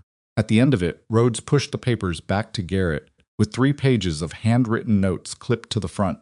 Those are the required revisions before my client signs anything. Garrett looked at the notes. He looked at Rhodes. Something in his face shifted, not quite respect, but its professional equivalent. Give us 2 days, he said. She walked out of the hotel into the April afternoon with Rhodes beside her, and the tightness in her chest only beginning to loosen, and she stood on the wooden sidewalk for a moment in the thin sunlight and let herself take a full breath. Is it enough? She said. Rhodes thought about it honestly, which she appreciated. It's more than most people get, he said. The community provision is real if they honor it. The shelter space is real. The 5 years gives you time to build something that might outlast the company's interest in it. He paused. It's not everything you had. It's not the shed. No, she said. The shed was always temporary, he said, not unkindly. Question was always what came after it. She looked down the street toward the edge of town where the trail started its run west, the long, straight line of it visible in the distance. People moved on it, a wagon, a man on horseback, 2 people walking with packs. The trail was always moving. That was the truth of it. Whatever stopped along it had to be solid enough to receive what was moving, and stable enough to still be there when the next thing came. Thank you, she said to Rhodes. Wait until the papers are signed, he said. She almost smiled, even then. He looked slightly uncomfortable, which was the way he looked when he was touched by something, and wasn't sure what to do with it. He picked up his satchel. I'll come to the ranch when the revision is ready. 2 days. He went. She stood for another minute in the street, and then she went to find Wyatt and the wagon, and they drove back to Black River, in the late afternoon light, with very little said between them, which was fine, because there wasn't much that needed to be said yet. What she hadn't anticipated was Silas. She'd thought, in the days since the meeting with Voss, that Silas had stepped back from the situation, that once Brooks had engaged with it formally and the legal dimension had appeared, Silas had made the calculation that his involvement was no longer useful and had retreated to the parts of the ranch he managed without complication. She'd seen him at a distance several times, and he'd not approached her, which she'd taken as a form of withdrawal. She was wrong about that. She found out on the evening after the hotel meeting, when Pete Duval came to the shed with a look on his face that she'd learned to recognize as the look of someone delivering information they wished they didn't have. "Talk," Pete said, settling onto his stool. "About the meeting?" "About before the meeting." He turned his hat in his hands. "Someone's been saying that the supplies you've been using aren't all traded or brought, that some of them came from the ranch stores without permission." Eliza went very still. "Who's saying that?" Pete looked at his hat. Aldous mentioned it to a couple of the hands. "But it's Aldous, which means he's saying what Silas once said." "It isn't true," she said. "I know that," Pete said. "Most of the hands know that. But it only takes one person saying it to Mr. Brooks at the wrong moment, and he stopped. The timing is what I'm concerned about. Papers about to be signed, Voss in town. Brooks already feeling the pressure of the debt. If someone puts doubt in his ear right now about whether you've been running an honest operation." "The record book," Eliza said. "What?" "Every supply that's come into this shed is written in the record book. What it was, where it came from, who brought it." She stood up, picked up the book from the shelf. "Every single thing. I wrote it down because I wanted a record of the community, but the record also happens to be a supply ledger." She looked at Pete. "I need to talk to Brooks tonight. Not tomorrow. Tonight." Pete looked at the hour. The light outside the shed had gone to the particular thin gray of early evening, close to supper time. "He'll be at dinner," Pete said. "I know," she said. "Can you get word to him that I need 10 minutes? Not from Aldous directly?" "Thought about it. Young Tanner owes me a considerable favor. He works the house in the evenings, please," she said. Pete went. Eliza sat with the record book on her knees and went through it from the beginning, because she wanted to be sure of every entry before she put it in front of Brooks. She went through it page by page, every trade written in her handwriting, every name, every date. There were 4 entries where she'd noted ranch supplies, all of them during the first 2 weeks, all of them small, all of them from the formal allotment that Brooks himself had approved in his note. She had written that approval date at the top of the first such entry, because at the time she'd simply wanted to remember when the arrangement had changed. Now the date was evidence.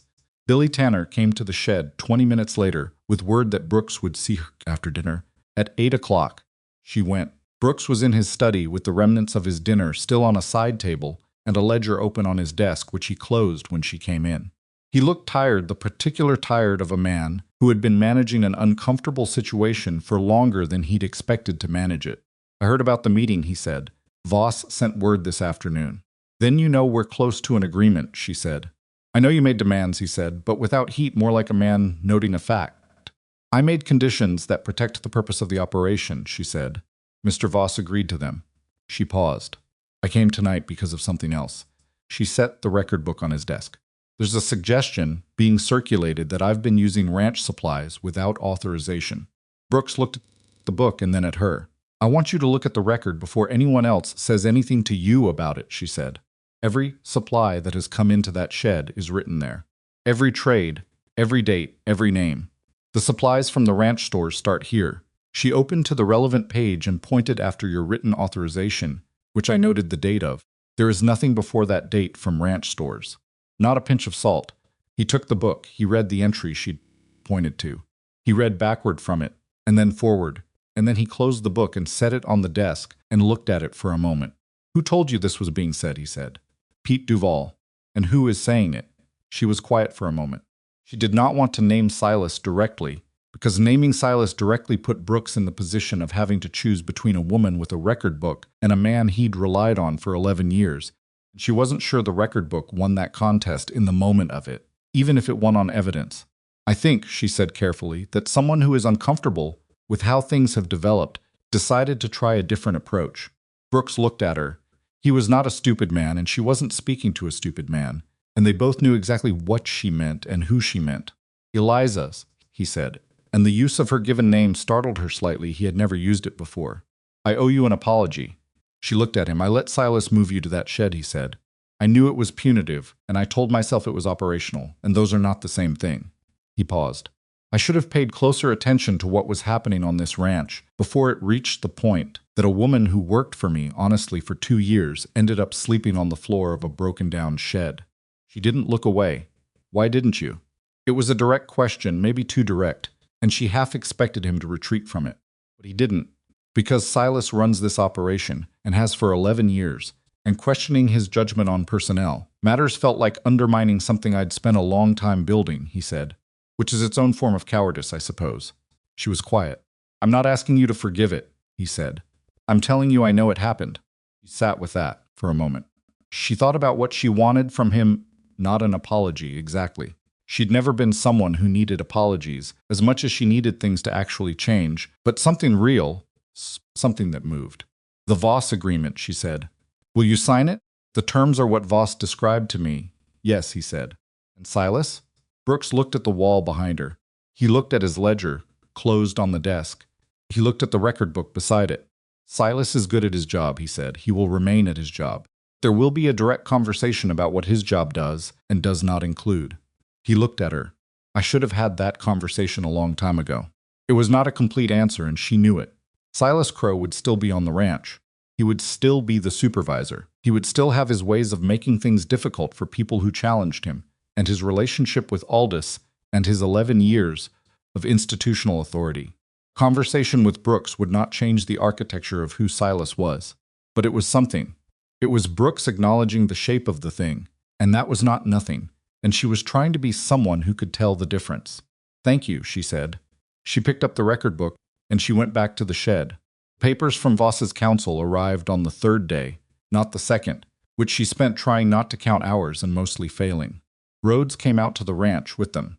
He'd been through the revisions the night before, and he'd annotated the places where Garrett had complied with his notes, and the places where they'd made partial changes, and the 2 places where they'd made no changes at all. And Rhodes had decided, on balance, that the 2 unchanged items were not worth another round of revision. He explained this to Eliza at the table in the shed. There were 4 other people present who had stayed to hear, and Rhodes, to his credit, spoke as if explaining to all of them, not just to her. When he was done, Pete Duval said, "So the 30 meals is firm." "It's in writing," Rhodes said. "Breach of that provision gives Mrs. Hartwell grounds to void the operating agreement, which voids the company's community use rights on the property. They have a strong incentive to honor it." Pete nodded. Marjorie Felt said, "And the room?" "Designated overnight shelter space, not to be used for commercial purposes, except when the shelter space is fully occupied for 3 consecutive nights, at which point commercial use can be considered with Mrs. Hartwell's written approval." He looked at Eliza. "I put that approval requirement in the revision on our side. They accepted it." Marjorie looked at Eliza. She had a particular way of looking at her that Eliza had gotten used to over the past weeks, the look of a woman who had been in a difficult place and had found in the shed something she hadn't known was missing. "Is it right?" Marjorie said. "Not a legal question. Something else." Eliza thought about it honestly. "It's not perfect," she said. "It's the best we could get, and it's enough to work with. Whether it stays right depends on whether we hold it to what it's supposed to be." She looked around the shed, which means all of us knowing what it's supposed to be. Not just me. She signed the papers that afternoon. Rhodes witnessed it. Voss came out to the ranch himself for the final signing, which she thought was a kind of courtesy. He could have had Garrett handle it. And Brooks signed the property transfer in the main house, while Eliza signed the operating agreement at the shed's small table. Voss came to the shed after. He stood in the doorway and looked at it again, as he had the first time, with that expression of something being different from expected. "When we build," he said, "I'd like your input on the kitchen layout. The cook should design the kitchen." "All right," she said. He nodded. He looked at the cord-bound book on the shelf. "I meant what I said about that." "It's yours." "I know," she said. He left. She stood in the shed after he'd gone, in the warmth of the stove and the smell of the meal she'd been making while the lawyers talked, and she thought, this is the last ordinary evening in this particular form. Tomorrow it would begin to change. Construction conversations, timelines, the particular upheaval of a place being rebuilt around the thing it was supposed to remain. She thought about being afraid of change, and how fear of change was usually, Not about the change itself, but about whether the thing that mattered would survive it. She thought the table has to survive it, not the wood, not the building. The table, the idea of it, the practice of it, the 30 meals a day with no questions asked, and a room where you could sleep without it, being a charity and a record of everyone who came and what they brought, however small, that was what she was carrying forward. And it was enough to carry. She told Noah that night. He'd been in the shed for most of the afternoon, doing the quiet background work he'd slid into over the past week, sweeping, keeping the fire, carrying things that needed, carrying with the focus of someone who had found a purpose and was holding it carefully. She told him about the agreement, about the new building that would be built, about the 30 meals and the shelter room. She told him plainly without dressing it up. He listened. He looked at the stove for a moment after she finished. So the shed is going away, he said. The shed is going away, she said. What it is doesn't have to. He nodded slowly.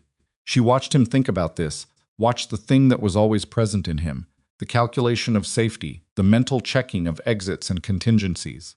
Where do I fit in that, he said. Not plaintively. Just directly. She had thought about this.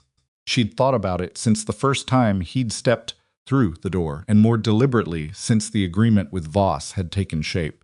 She didn't have a clean answer, because the truth was that Noah's situation existed outside the official boundaries of anything the Voss agreement covered. He was a child living rough, with no legal guardian anyone knew of, and the frontier did not have easy mechanisms for children who existed outside the structures built for children. I want to talk to you about that, she said. Not tonight, because tonight I'm too tired, and I don't want to have a half conversation about something this important. Soon she looked at him. You fit in it, Noah. The answer. The shape of how we make that real is what we need to figure out. He looked at her for a moment with those old eyes and that young face. Okay, he said. He lay down near the stove. She sat for a while after he was asleep, with the record book on her knee, and she added an entry for the day. April 25, 1884. Agreement signed with Caldwell Land and Development Co. 30 meals daily, no conditions. Shelter room included. 5 years to build something that outlasts the paper. She wrote the date. She wrote the facts. Then she wrote one more line, which she didn't usually do. The record was usually just names and trades and small notations, functional things. But tonight she wrote, whatever they build on this ground, the table was here first. 71 names before the walls were real. That matters. Don't let anyone tell you it doesn't. She closed the book, put it on the shelf. Outside, the Kansas night was doing what it had been doing, every night for 2 months, being cold and flat and vast, in the way that Kansas knows how to be, stretching out in every direction past what the eye could hold. And the sheds sat in it the way it had been sitting, imperfectly, stubbornly, lit from the inside by a fire that had been going since March, and that she had no intention of letting go out. The following morning brought Silas. She'd been up before 4, same as always, and she was at the stove when she heard the step outside. She knew it was him before she turned. There was a weight to Silas Crow's footfall that was different from anyone else's, the particular sound of a man who had spent 11 years walking as if the ground owed him a firm response. Came to the door and knocked, which he had never done before, and the knocking was itself a thing she filed away. She opened the door. He looked different, not softer. Silas Crow was not a man who was going to go soft. That was simply not the architecture of him, but there was something reduced in his bearing that she hadn't seen before, like a machine running at lower pressure. Brooks spoke to me, he said. I know, she said. You didn't name me to him. No. He looked at her. He looked past her at the shed, the stove, the shelves, the sleeping shape of Noah in the corner, the record book on the shelf. Why not, he said. She thought about how to answer that honestly. Because I didn't need you punished, she said. I needed the situation changed. Those aren't the same thing. He was quiet for a moment. The morning around them was gray and cold, and starting to show the faint light of a sun not yet visible. The agreement with Voss, he said, the terms you got. Yes, 30 meals the shelter room. He looked at her steadily. Not a bad thing. No, she said, it isn't. He looked past her again. At Noah specifically for a moment. The boy, he said. His name is Noah Bennett, she said. And she said it with a deliberateness that meant, he has a name, and the name matters, and we are past the point where you can make him invisible by not knowing it. Silas nodded once. He looked at the record book. I went around town asking, he said. In March, after you fed him. I know, she said. He told me. Something crossed Silas's face, not guilt. Exactly. Silas was not a man who wore guilt in a recognizable form, but something that was its less developed cousin. A faint awareness that a thing he had done had caused harm to a specific, named child, and that this was not the same as causing inconvenience to a ranch operation. He didn't say anything about it. She didn't push him to. The new building, he said. Voss's people will start in June. The shed comes down before that. I know. If you need anything moved before then, structural help. She looked at him. Are you offering to help? He looked back at her with the same expression he'd worn. The day he came to the shed alone, without a witness, that slightly exposed look the man briefly visible behind the supervisor. I'm saying if you need it, he said.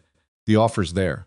He left before she could respond to that, which was, she thought, very much like Silas making the overture, and then removing himself from the room where it might be examined too closely. She stood in the doorway and watched him walk back across the yard toward the stable, straight-backed and deliberate in the gray morning, and she thought, that is the most that man has ever given anyone. Cost him something, and he did it anyway. She didn't forgive him. Forgiveness was a process, not an event, and she was not far enough along it yet to call it by that name. But she thought about the warning he'd given her in the shed sideways, without commitment, the only way he was able to give it, and she thought about the knock on the door this morning, which he had never done before, and she thought, people are rarely fully one thing. She'd thought it about Brooks. She was thinking it now about Silas, and the thinking of it was its own kind of complexity, not comfortable, but real. She went back inside, she put more wood in the stove. She started the morning meal. Noah stirred, opened his eyes, looked at the ceiling of the shed for a moment, with the still expression of someone who woke up every morning and did a quick inventory of where they were and whether it was safe. Then he looked at her. Morning, he said. Morning, she said. Coffee. He sat up. He folded his coat. He came and took the cup she held out and wrapped his hands around it. And they stood together in the warm shed in the early gray morning, and outside the Kansas Trail was already moving a wagon somewhere in the distance, the sound of it carrying clearly in the cold air, people heading somewhere with everything they owned, and the long road still in front of them. She thought, in June there will be a real building. In June there will be a proper stove and real walls, and a room with a door that closes, and 30 meals a day with no questions asked, and a shelf where the record book will sit alongside whatever came before it and whatever came after. But right now it was April, and the shed was still standing, and the fire was going, and the day was starting in the way it had started every day for 2 months, with Eliza Hartwell at the stove, and the door propped open, and the smell of something warm moving out into the cold morning air, like an invitation that didn't need to say anything more than, here, come in, there's room. June came in hard that year, the way Kansas June usually did, not gradually, not with the polite warning of a slow warming, but all at once, like someone had thrown open a furnace door and forgotten to close it. The grass along the trail corridor went from spring green to a drier, tougher shade almost overnight, and the wagons moving west kicked up dust that hung in the air long after they'd passed, a kind of signature left by people in transit, people who were always somewhere between where they'd been and where they were going. The construction crew arrived on a Monday. There were 6 of them, sent by Voss's company out of Wichita, and they came with lumber and tools, and a set of plans that Eliza had seen a draft of in May and had sent back with 14 handwritten notes in the margins. She hadn't known, when she wrote the notes, whether they would be taken seriously. Most of them were. The kitchen layout had been revised to put the stove along the north wall where the ventilation was better, and the shelter room her insistence. Rhodes's legal language had been moved from the back of the building to the side, with its own exterior door, so that people who needed it in the night didn't have to come through the dining area to reach it. Small things. The kind of things that only mattered if you'd spent a winter thinking about who walked through a door and why, and what they needed when they got there. The shed came down on the 3rd day of construction. She'd known it was coming.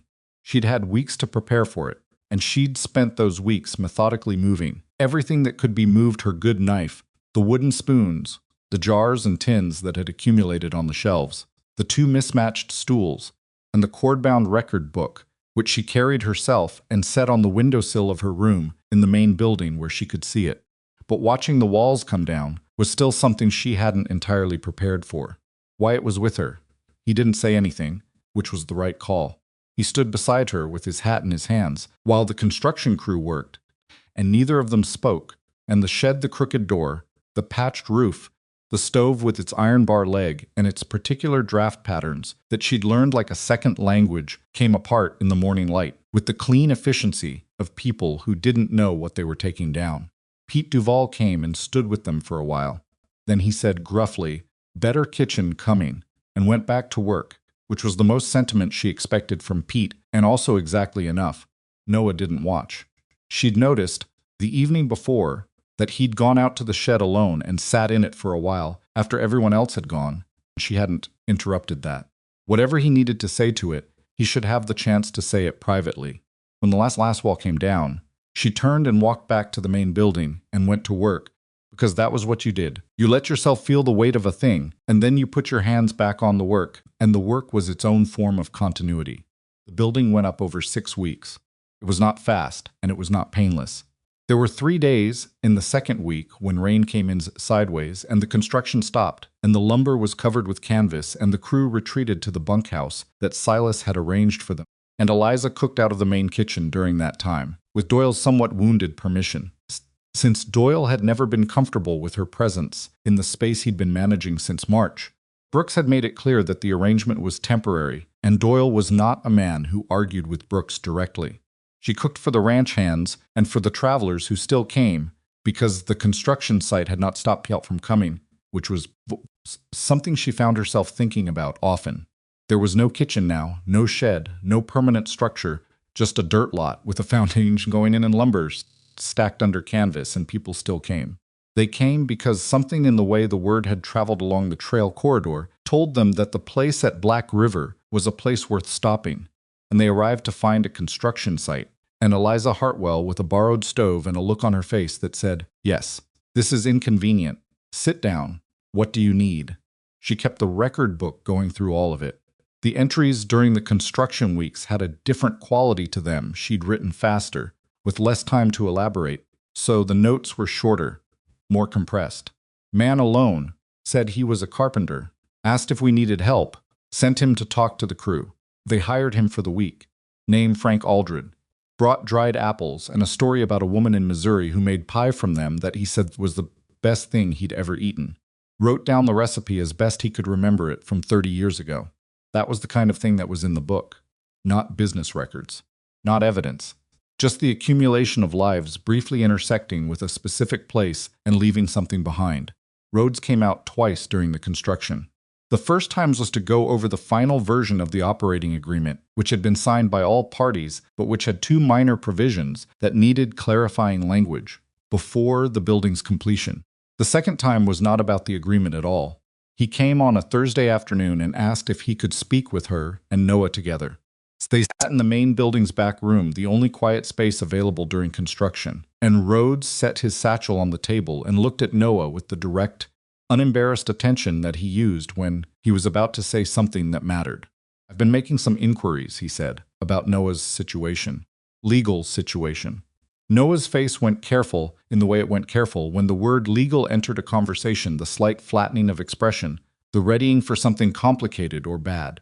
"There's a provision under Kansas territorial law," Rhodes said, "for what's called a declaration of custodial intent. It's not adoption, that's a longer, more formal process. And I want to be honest with you about what this is and isn't. But it establishes a formal relationship between a named adult and a minor who has no legal guardian, and it gives the adult legal standing to make decisions on the child's behalf. Medical decisions, educational arrangements, housing." He looked at Eliza. "I'd need your agreement, obviously." And Noah's Eliza looked at Noah. Noah was looking at the table. "Noah," she said. He looked up. "What do you want?" she said. Not what he thought she wanted. Not what he thought the right answer was supposed to be. He was quiet for a moment that felt longer than it was. Then he said, Does it mean I have to stay even if I don't want to?" "No," Rhodes said. "It's not binding on you. It gives Mrs. Hartwell standing, but it doesn't restrict your movement or your choices. You're not being placed anywhere. You're being given a home base, legally speaking." Noah thought about that. "A home base," he said, like he was testing the weight of the phrase. "Yes," Rhodes said. Noah looked at Eliza again. She looked back at him without expression, because this was his to decide, and the looking back without expression was her way of making sure he knew it. "Okay," Noah said. "Yeah, okay." He said it with the particular compressed dignity of a child who had spent a long time needing something and had learned to ask for things in the smallest possible voice, in case the thing turned out not to be available. Rhodes filed the paperwork the following week. Eliza didn't make a production of it. Told Pete, who told the hands in his own way, and she told Wyatt, and she wrote it in the record book, May 31, 1884. Custodial declaration filed for Noah Bennett, age 11. He picked out a spot near the east wall for his things. Said he likes knowing which direction the sun comes up from. The Hearth House opened on a Saturday in late July. Voss had wanted to call it something with Caldwell in the name, Caldwell Trail Station, or Caldwell Rest, and she'd said no with a politeness that did not leave room for negotiation. And he'd accepted this with the grace of a man who understood that some battles were not worth the cost of winning them. She had a name already. She'd had it since the night she sat outside the shed in the April dark with Noah beside her, looking at the warm light coming through the cracks in the walls. The Hearth House, because a hearth was not just a fire. A hearth was the center of a place where people gathered, the fixed point around which everything else arranged itself. And the word house was deliberately not hotel, not station, not establishment. House, the kind of word that meant something different from a building. The building itself was better than the shed in every measurable way, and she would not pretend otherwise, because pretending would be dishonest and also ungrateful toward the men who'd built it real walls, a real roof with no gaps, a kitchen that was large enough to turn around in without apologizing, a stove that was new and properly fitted and drew correctly on the first try, which was a thing she stood in front of on the first morning and appreciated with a silence that was almost reverent. Long tables in the dining area, 4 of them, with benches that could seat 60. A fireplace built into the north wall with a stone hearth that came up to her waist and radiated heat into the whole front room when it was going. The shelter room on the side had 3 cots and a small stove of its own and a hook on the wall for hanging things. And the exterior door had a latch that worked from both sides, which she'd specifically requested because she wanted people to be able to lock themselves in if they needed to feel secure, and she'd had to explain this to the contractor twice before he understood what she meant by it.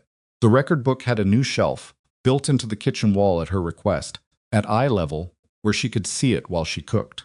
On the morning before the opening, she stood in the empty kitchen and looked at it all: the stove, the tables, the fireplace, the shelf with the book, and she thought about the first morning in the shed, sitting on the floor with the notebook in her lap and the stove that barely drew and the roof with the gap in the northeast corner. Thought about how she'd told herself, this is as bad as it gets. It can only improve from here. She had been right. She had not known how right. She went to the shelf and picked up the record book and carried it to the first, sat down in something sent, and opened it to a fresh page. She dated it. She wrote, The Hearth House, Black River, Kansas. Opening day. The table was here before the walls were real. Stays the same as it always was. Come in. Sit down. No one asks what you deserve. Then she closed it and put it back on the shelf and went to start the fire in the stove, because the opening was tomorrow and there was work to do. People came on the first day in numbers that surprised her. She had expected word to travel, because it had always traveled, but the speed of it, the fact that by 10 in the morning there were already 12 people at the tables, and by noon there were more than she could comfortably count, told her that the trail had been carrying the news for longer than she'd realized. People had been hearing about the place at Black River since March, from travelers who'd stopped at the shed and then moved on and told the next person, and the person after that, and the Hearth House's opening had arrived at the end of a long period of anticipation she hadn't known was building. She cooked without stopping for 6 hours, and Noah moved through the room, doing the work he'd taken on, without being asked, refilling cups, clearing plates, showing newcomers where to sit, doing all of it with a seriousness that was half efficiency and half something she recognized as pride of place, the particular dignity of a person who belongs somewhere and knows it. Wyatt had come in from ranch work to help with the heavier tasks, and Marjorie Felt appeared at mid-morning and went directly to the kitchen without asking, tying on an apron she'd brought herself. And for 3 hours, she and Eliza worked side by side in the new kitchen, without exchanging more than a dozen words that weren't about the food, because they had reached the kind of working understanding that doesn't require narration. Voss came in the early afternoon. He sat at the end of one of the long tables and ate a meal and looked around the room with the expression of a man who is calculating whether what he sees matches what he planned, and finding that the calculation is more complicated than he expected, because what he sees is not exactly what he planned, but is unambiguously working. He found Eliza in the kitchen during a brief pause. "The numbers," he said. "Today's numbers. They're good." "I know," she said. "The company is pleased." He paused. "I am pleased." She looked at him. "The 30 meals. Already exceeded," he said. "We'll need to look at the provision." "The provision says 30 meals minimum," she said. "It doesn't cap it. If more people come who need it, more people eat." He looked at her for a moment. "The cost is part of running this place the way it's supposed to be run," she said. "That's in the agreement, too. I can show you the page if you need." He was quiet. Then something shifted in his face, not capitulation, more like the recognition that he was in the presence of someone who had read every line of a document he'd written and remembered all of them. "I know the page," he said. He almost smiled. "Good day, Mrs. Hartwell." He left. She went back to the stove. What she hadn't anticipated, what no planning had accounted for, was Silas Crow appearing at the hearth house at supper time on the opening day. He came in without ceremony, the way he came everywhere, and he stood inside the doorway for a moment, looking at the room that was full of people, eating and talking, and existing in the relaxed, unguarded way of people who had been told, by the quality of the welcome, that they didn't need to perform anything. He was alone. He had his hat in his hands. He found a space at the end of one of the long tables, the end that was slightly apart from the main concentration of people, which was where Silas Crow would sit if Silas Crow was going to sit at any table that didn't belong to him, and he sat down. Noah brought him a plate. Eliza watched this from the kitchen doorway. She watched Noah set the plate in front of Silas with the same careful, neutral competence he showed everyone else. And she watched Silas look at the plate and then at Noah. And she watched something pass between them that she couldn't fully read from across the room. Not warmth, not apology, nothing so clean as either of those things. Just two people in a specific moment of shared history, acknowledging the history without making a speech about it. Silas ate. He ate the whole meal. He put his hat back on when he was done, and he stood up and he looked across the room toward the kitchen.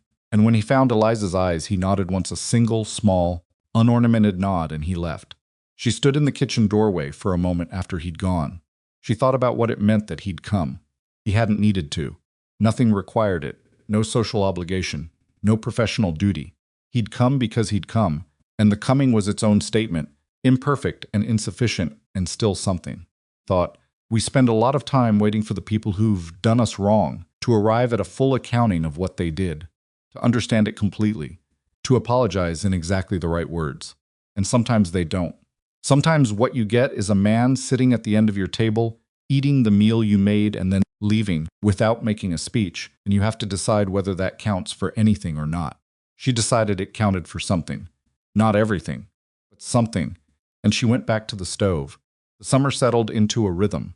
The hearth house ran 6 days a week, closed Sundays for maintenance and what Eliza privately called recovery, though she'd never used the word where anyone could make anything of it. The 30 meals became 50, became more, and Voss's council sent a letter in August that suggested the provision be renegotiated, and Rhodes sent a letter back that explained at some length why it would not be, and the subject was not raised again. People kept coming, families heading west, stopping for a night and a meal, and the chance to fix whatever had broken on the wagon. Older men moving alone, the kind who'd been somewhere and were going somewhere else and didn't talk much about either. Women more than she'd expected, women traveling alone or in small groups, moving with the particular combination of determination and exhaustion that came from being somewhere in the middle of a decision that had already cost something and wasn't done costing. She fed them all. She wrote them all down. The record book thickened through the summer, the pages getting fuller, her handwriting on some days hurried, and on others more deliberate, depending on what the day had allowed, why it was there most evenings. He'd taken on a kind of unofficial role at the hearth house that was never formally defined. He wasn't employed by it, wasn't paid by it, but he showed up, and he fixed what needed fixing, and he lifted what needed lifting. And on the evenings when the shelter room was full and the overflow had to be accommodated with improvised sleeping arrangements, he was the one who quietly sorted it without making anyone feel like a burden. One evening in September, she asked him, directly, why he kept coming. He was fixing a hinge on the shelter room door, the same door different hinge, because the original had been put on slightly wrong and had been pulling away from the frame for a month. He worked for a moment before he answered. "Where else would I be?" he said. "The ranch," she said, "the bunkhouse. Any number of places." He looked at the hinge. "This is a better place to be," he said. She stood in the doorway and looked at him, and he looked back at her with the direct, quiet look that was simply how Wyatt looked at everything. She thought about the morning he'd appeared in the shed doorway in March with his hat in his hands, and the question about the Henderson stove grate, and she thought, he showed up then, and he has been showing up every day since, and some things don't need more explanation than that. "Wyatt," she said. "Yeah," he said, "thank you for March. For everything after March." He held her look for a moment. Then he went back to the hinge. "Hinge needs to set before tomorrow," he said. "You should probably leave it alone." She went back inside. She stood at the stove and she was smiling, which she didn't examine too closely, because some things are better used than analyzed. Noah turned 12 in October. She'd found out his birthday from a piece of paper he'd been carrying in his coat, a torn half-page with his name and birth date, written in someone else's handwriting, a woman's handwriting, she thought, careful and slightly formal. She hadn't asked about it. He'd offered it one evening when she'd needed to fill out a form for the territorial record that Rhodes had sent over. October 14th. She made him a cake with the dried apples from Frank Aldred's recipe, the one reconstructed from 30-year-old memory. Imperfect and slightly uneven in the sweetness, but genuinely good, and she put it on the table at the hearthhouse when the supper crowd had thinned. She said nothing about what it was until Noah came in from wherever he'd been and found Pete Duval and Marjorie Felt and Wyatt all sitting at the table with no explanation. He looked at the cake. He looked at her. "October 14th, she said. He sat down. He didn't say anything for a moment. His jaw was working in the careful way it worked when he was processing something that had gotten past the defenses he generally kept in place. "Nobody's done that before," he said. "I know," she said. "Eat the cake." He ate the cake. Everyone ate the cake. Pete said it needed more sugar, which Marjorie said was wrong, and they argued about it in the companionable way. They argued about most food-related things, and Noah sat in the middle of it and ate his cake and looked, for once, like a child, which was what he was and what he had not often had the luxury of being. Later, when most people had gone and it was just the two of them cleaning up, Noah said, "The piece of paper you used for the form." "Yes," she said. "That was my mother's handwriting." Stopped.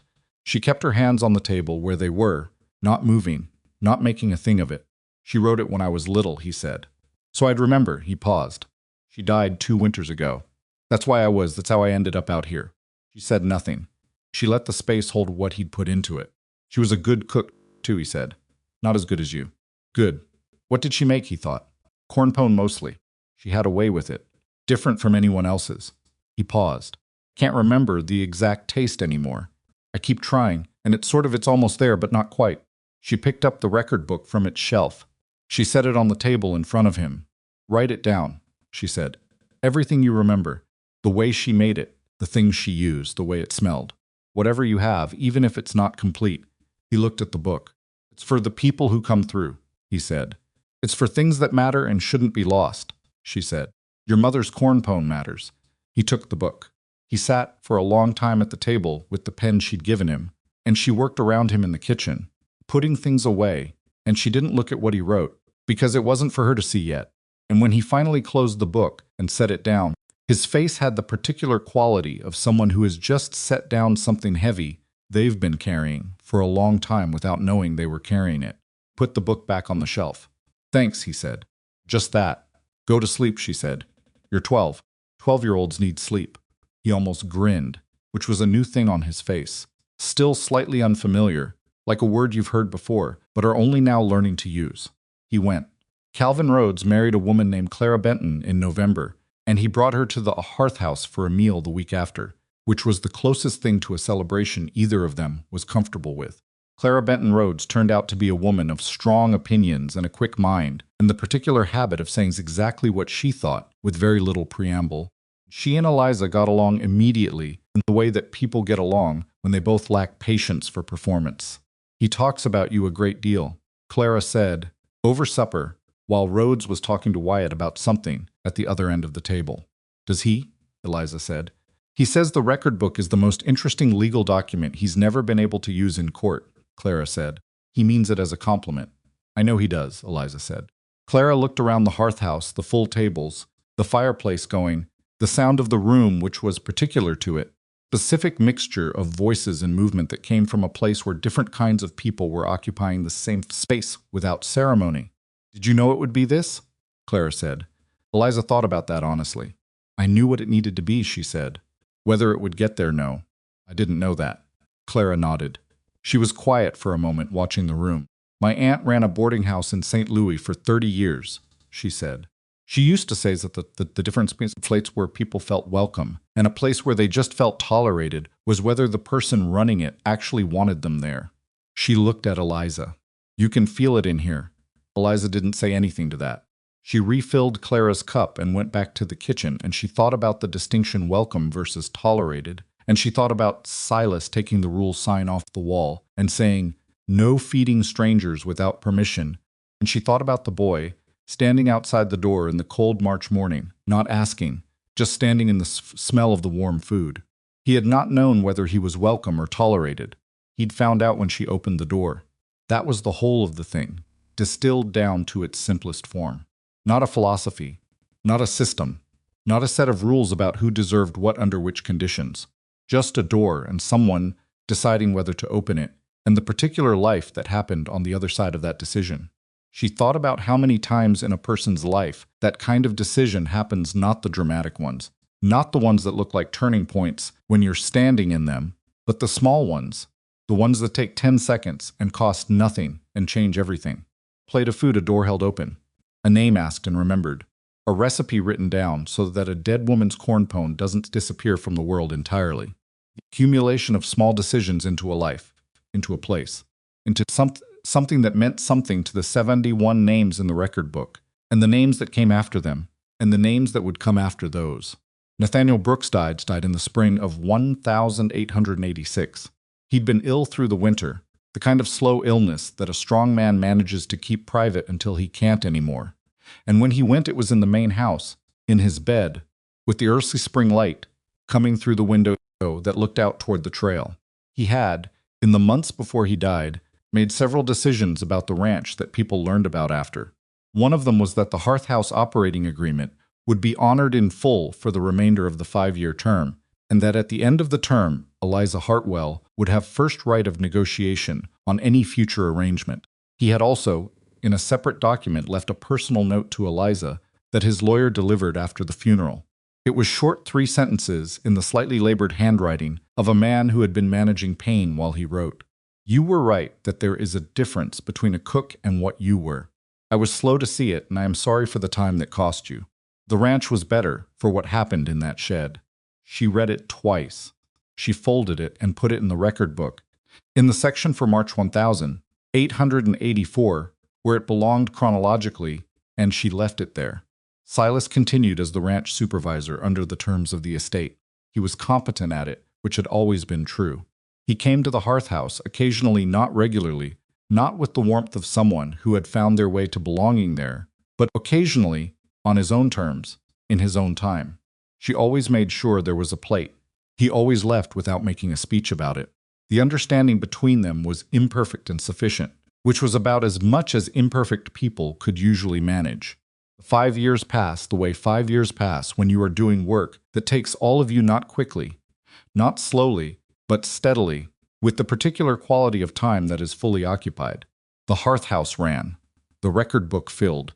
2 additional pages had been added to the front where she'd started keeping a summary, not the full entries, just the numbers, because somewhere around the 3rd year she'd started losing count, and the counting had started to matter to her in a way she hadn't expected. By the end of the 5 years, the number was 412 names. 412 people who had come through the door and left something behind, a recipe, a memory, labor, food, a story about someone they'd loved, technique they'd learned somewhere, and wanted to pass on before they moved further west, and the learning got scattered. 412 small acts of exchange that had built, entry by entry, a record of what happened when a door was left open. When the 5-year term ended and the negotiations with the Caldwell Company came due, Rhodes represented her again, and this time the negotiation was shorter and the terms were better because the Hearth House had become, in the 5 years of its operation, a known thing along the Kansas Trail, not famous, not in the way that things are famous, but known, the way useful and trustworthy things are known by the people who need them. Company had made money from it. The community provision had not hurt that. In fact, if anything, the 30 meals in the shelter room had become part of what made the stop worth, making the fact that a place operated honestly, that it didn't pick and choose, that it was what it said it was, turned out to be a form of advertisement that no amount of company signage could replicate. The new terms included a permanent community provision, codified in language that Rhodes had spent 2 weeks refining, and that Eliza had read 4 times before she was satisfied it meant what she needed it to mean. She signed the new agreement on a Thursday morning in July 1889, 5 years and some months after the first time Silas Crow had taken a rule sign off a wall and showed her what the rules were for. Rhodes watched her sign it. He looked older than he had in 1884, not much, but some, the way people look who have been doing hard work that they believe in, and who have let the believing show on them. Clara had given him a daughter the previous year, and he had the slightly stunned quality that new fathers carry for a while, the sense of a world having expanded faster than the mind had managed to catch up. "How does it feel?" he said. She set down the pen. She looked at the paper. "Permanent," she said. He nodded. "It is." She picked up the pen again and turned it in her hands, not writing anything, just holding it. Outside the hearthhouse window, the Kansas Trail was doing what it had been doing for the entire 5 years, moving, always moving, the constant traffic of people in transit between what had been and what might be. A family with a covered wagon, moving slow, 2 men on horseback riding fast, a woman walking alone with a pack on her back, and the woman was young, and her posture was that of someone who had made a decision and was living in the middle of it, and Eliza watched her through the window and thought, she'll smell the fire when she gets to the corner of the property. She'll slow down. She'll wonder if it's for her. She put the pen down. She went to the door. She propped it open. She always propped it open, in weather that allowed it, because a propped door said something that a closed door couldn't. The woman came around the corner. She slowed as expected. She looked at the building, at the open door, at the smoke from the chimney. Stopped. Eliza stood in the doorway. "Come in," she said. "Warm." The woman looked at her with the particular wariness of someone who has learned to check before accepting. "It doesn't matter," Eliza said. "Come in." The woman came. She sat at one of the long tables, and Eliza brought her food, not asking what she wanted, just making something hot and filling, because that was what a person who had been walking needed, regardless of what they thought they wanted. Noah, who was 15 now and taller than he'd been, and still had those old eyes in his young face, brought water without being asked, and the woman drank it, and the wariness slowly left her shoulders in the way that warmth and food and the absence of expectation sometimes worked on a person. Eliza went back to the kitchen and stood at the stove and thought about the word permanent in the context of things that were actually permanent and things that only felt like they were. A building was not permanent. Buildings burned, flooded, fell. The hearth house would not stand forever, and she knew that, and it didn't distress her because the building was never the point. What was permanent was the record, the 412 names. Corn pone recipe in a 12-year-old's handwriting, imperfect, because he was reconstructing from memory and grief. The family from Georgia and the way they made it in Georgia. Frank Aldred's apple cake from a woman in Missouri, 30 years gone, remembered in fragments. Pete Duval's dried corn. The old man Coopersmith who'd fixed the window in exchange for soup and done better work than she could have done herself.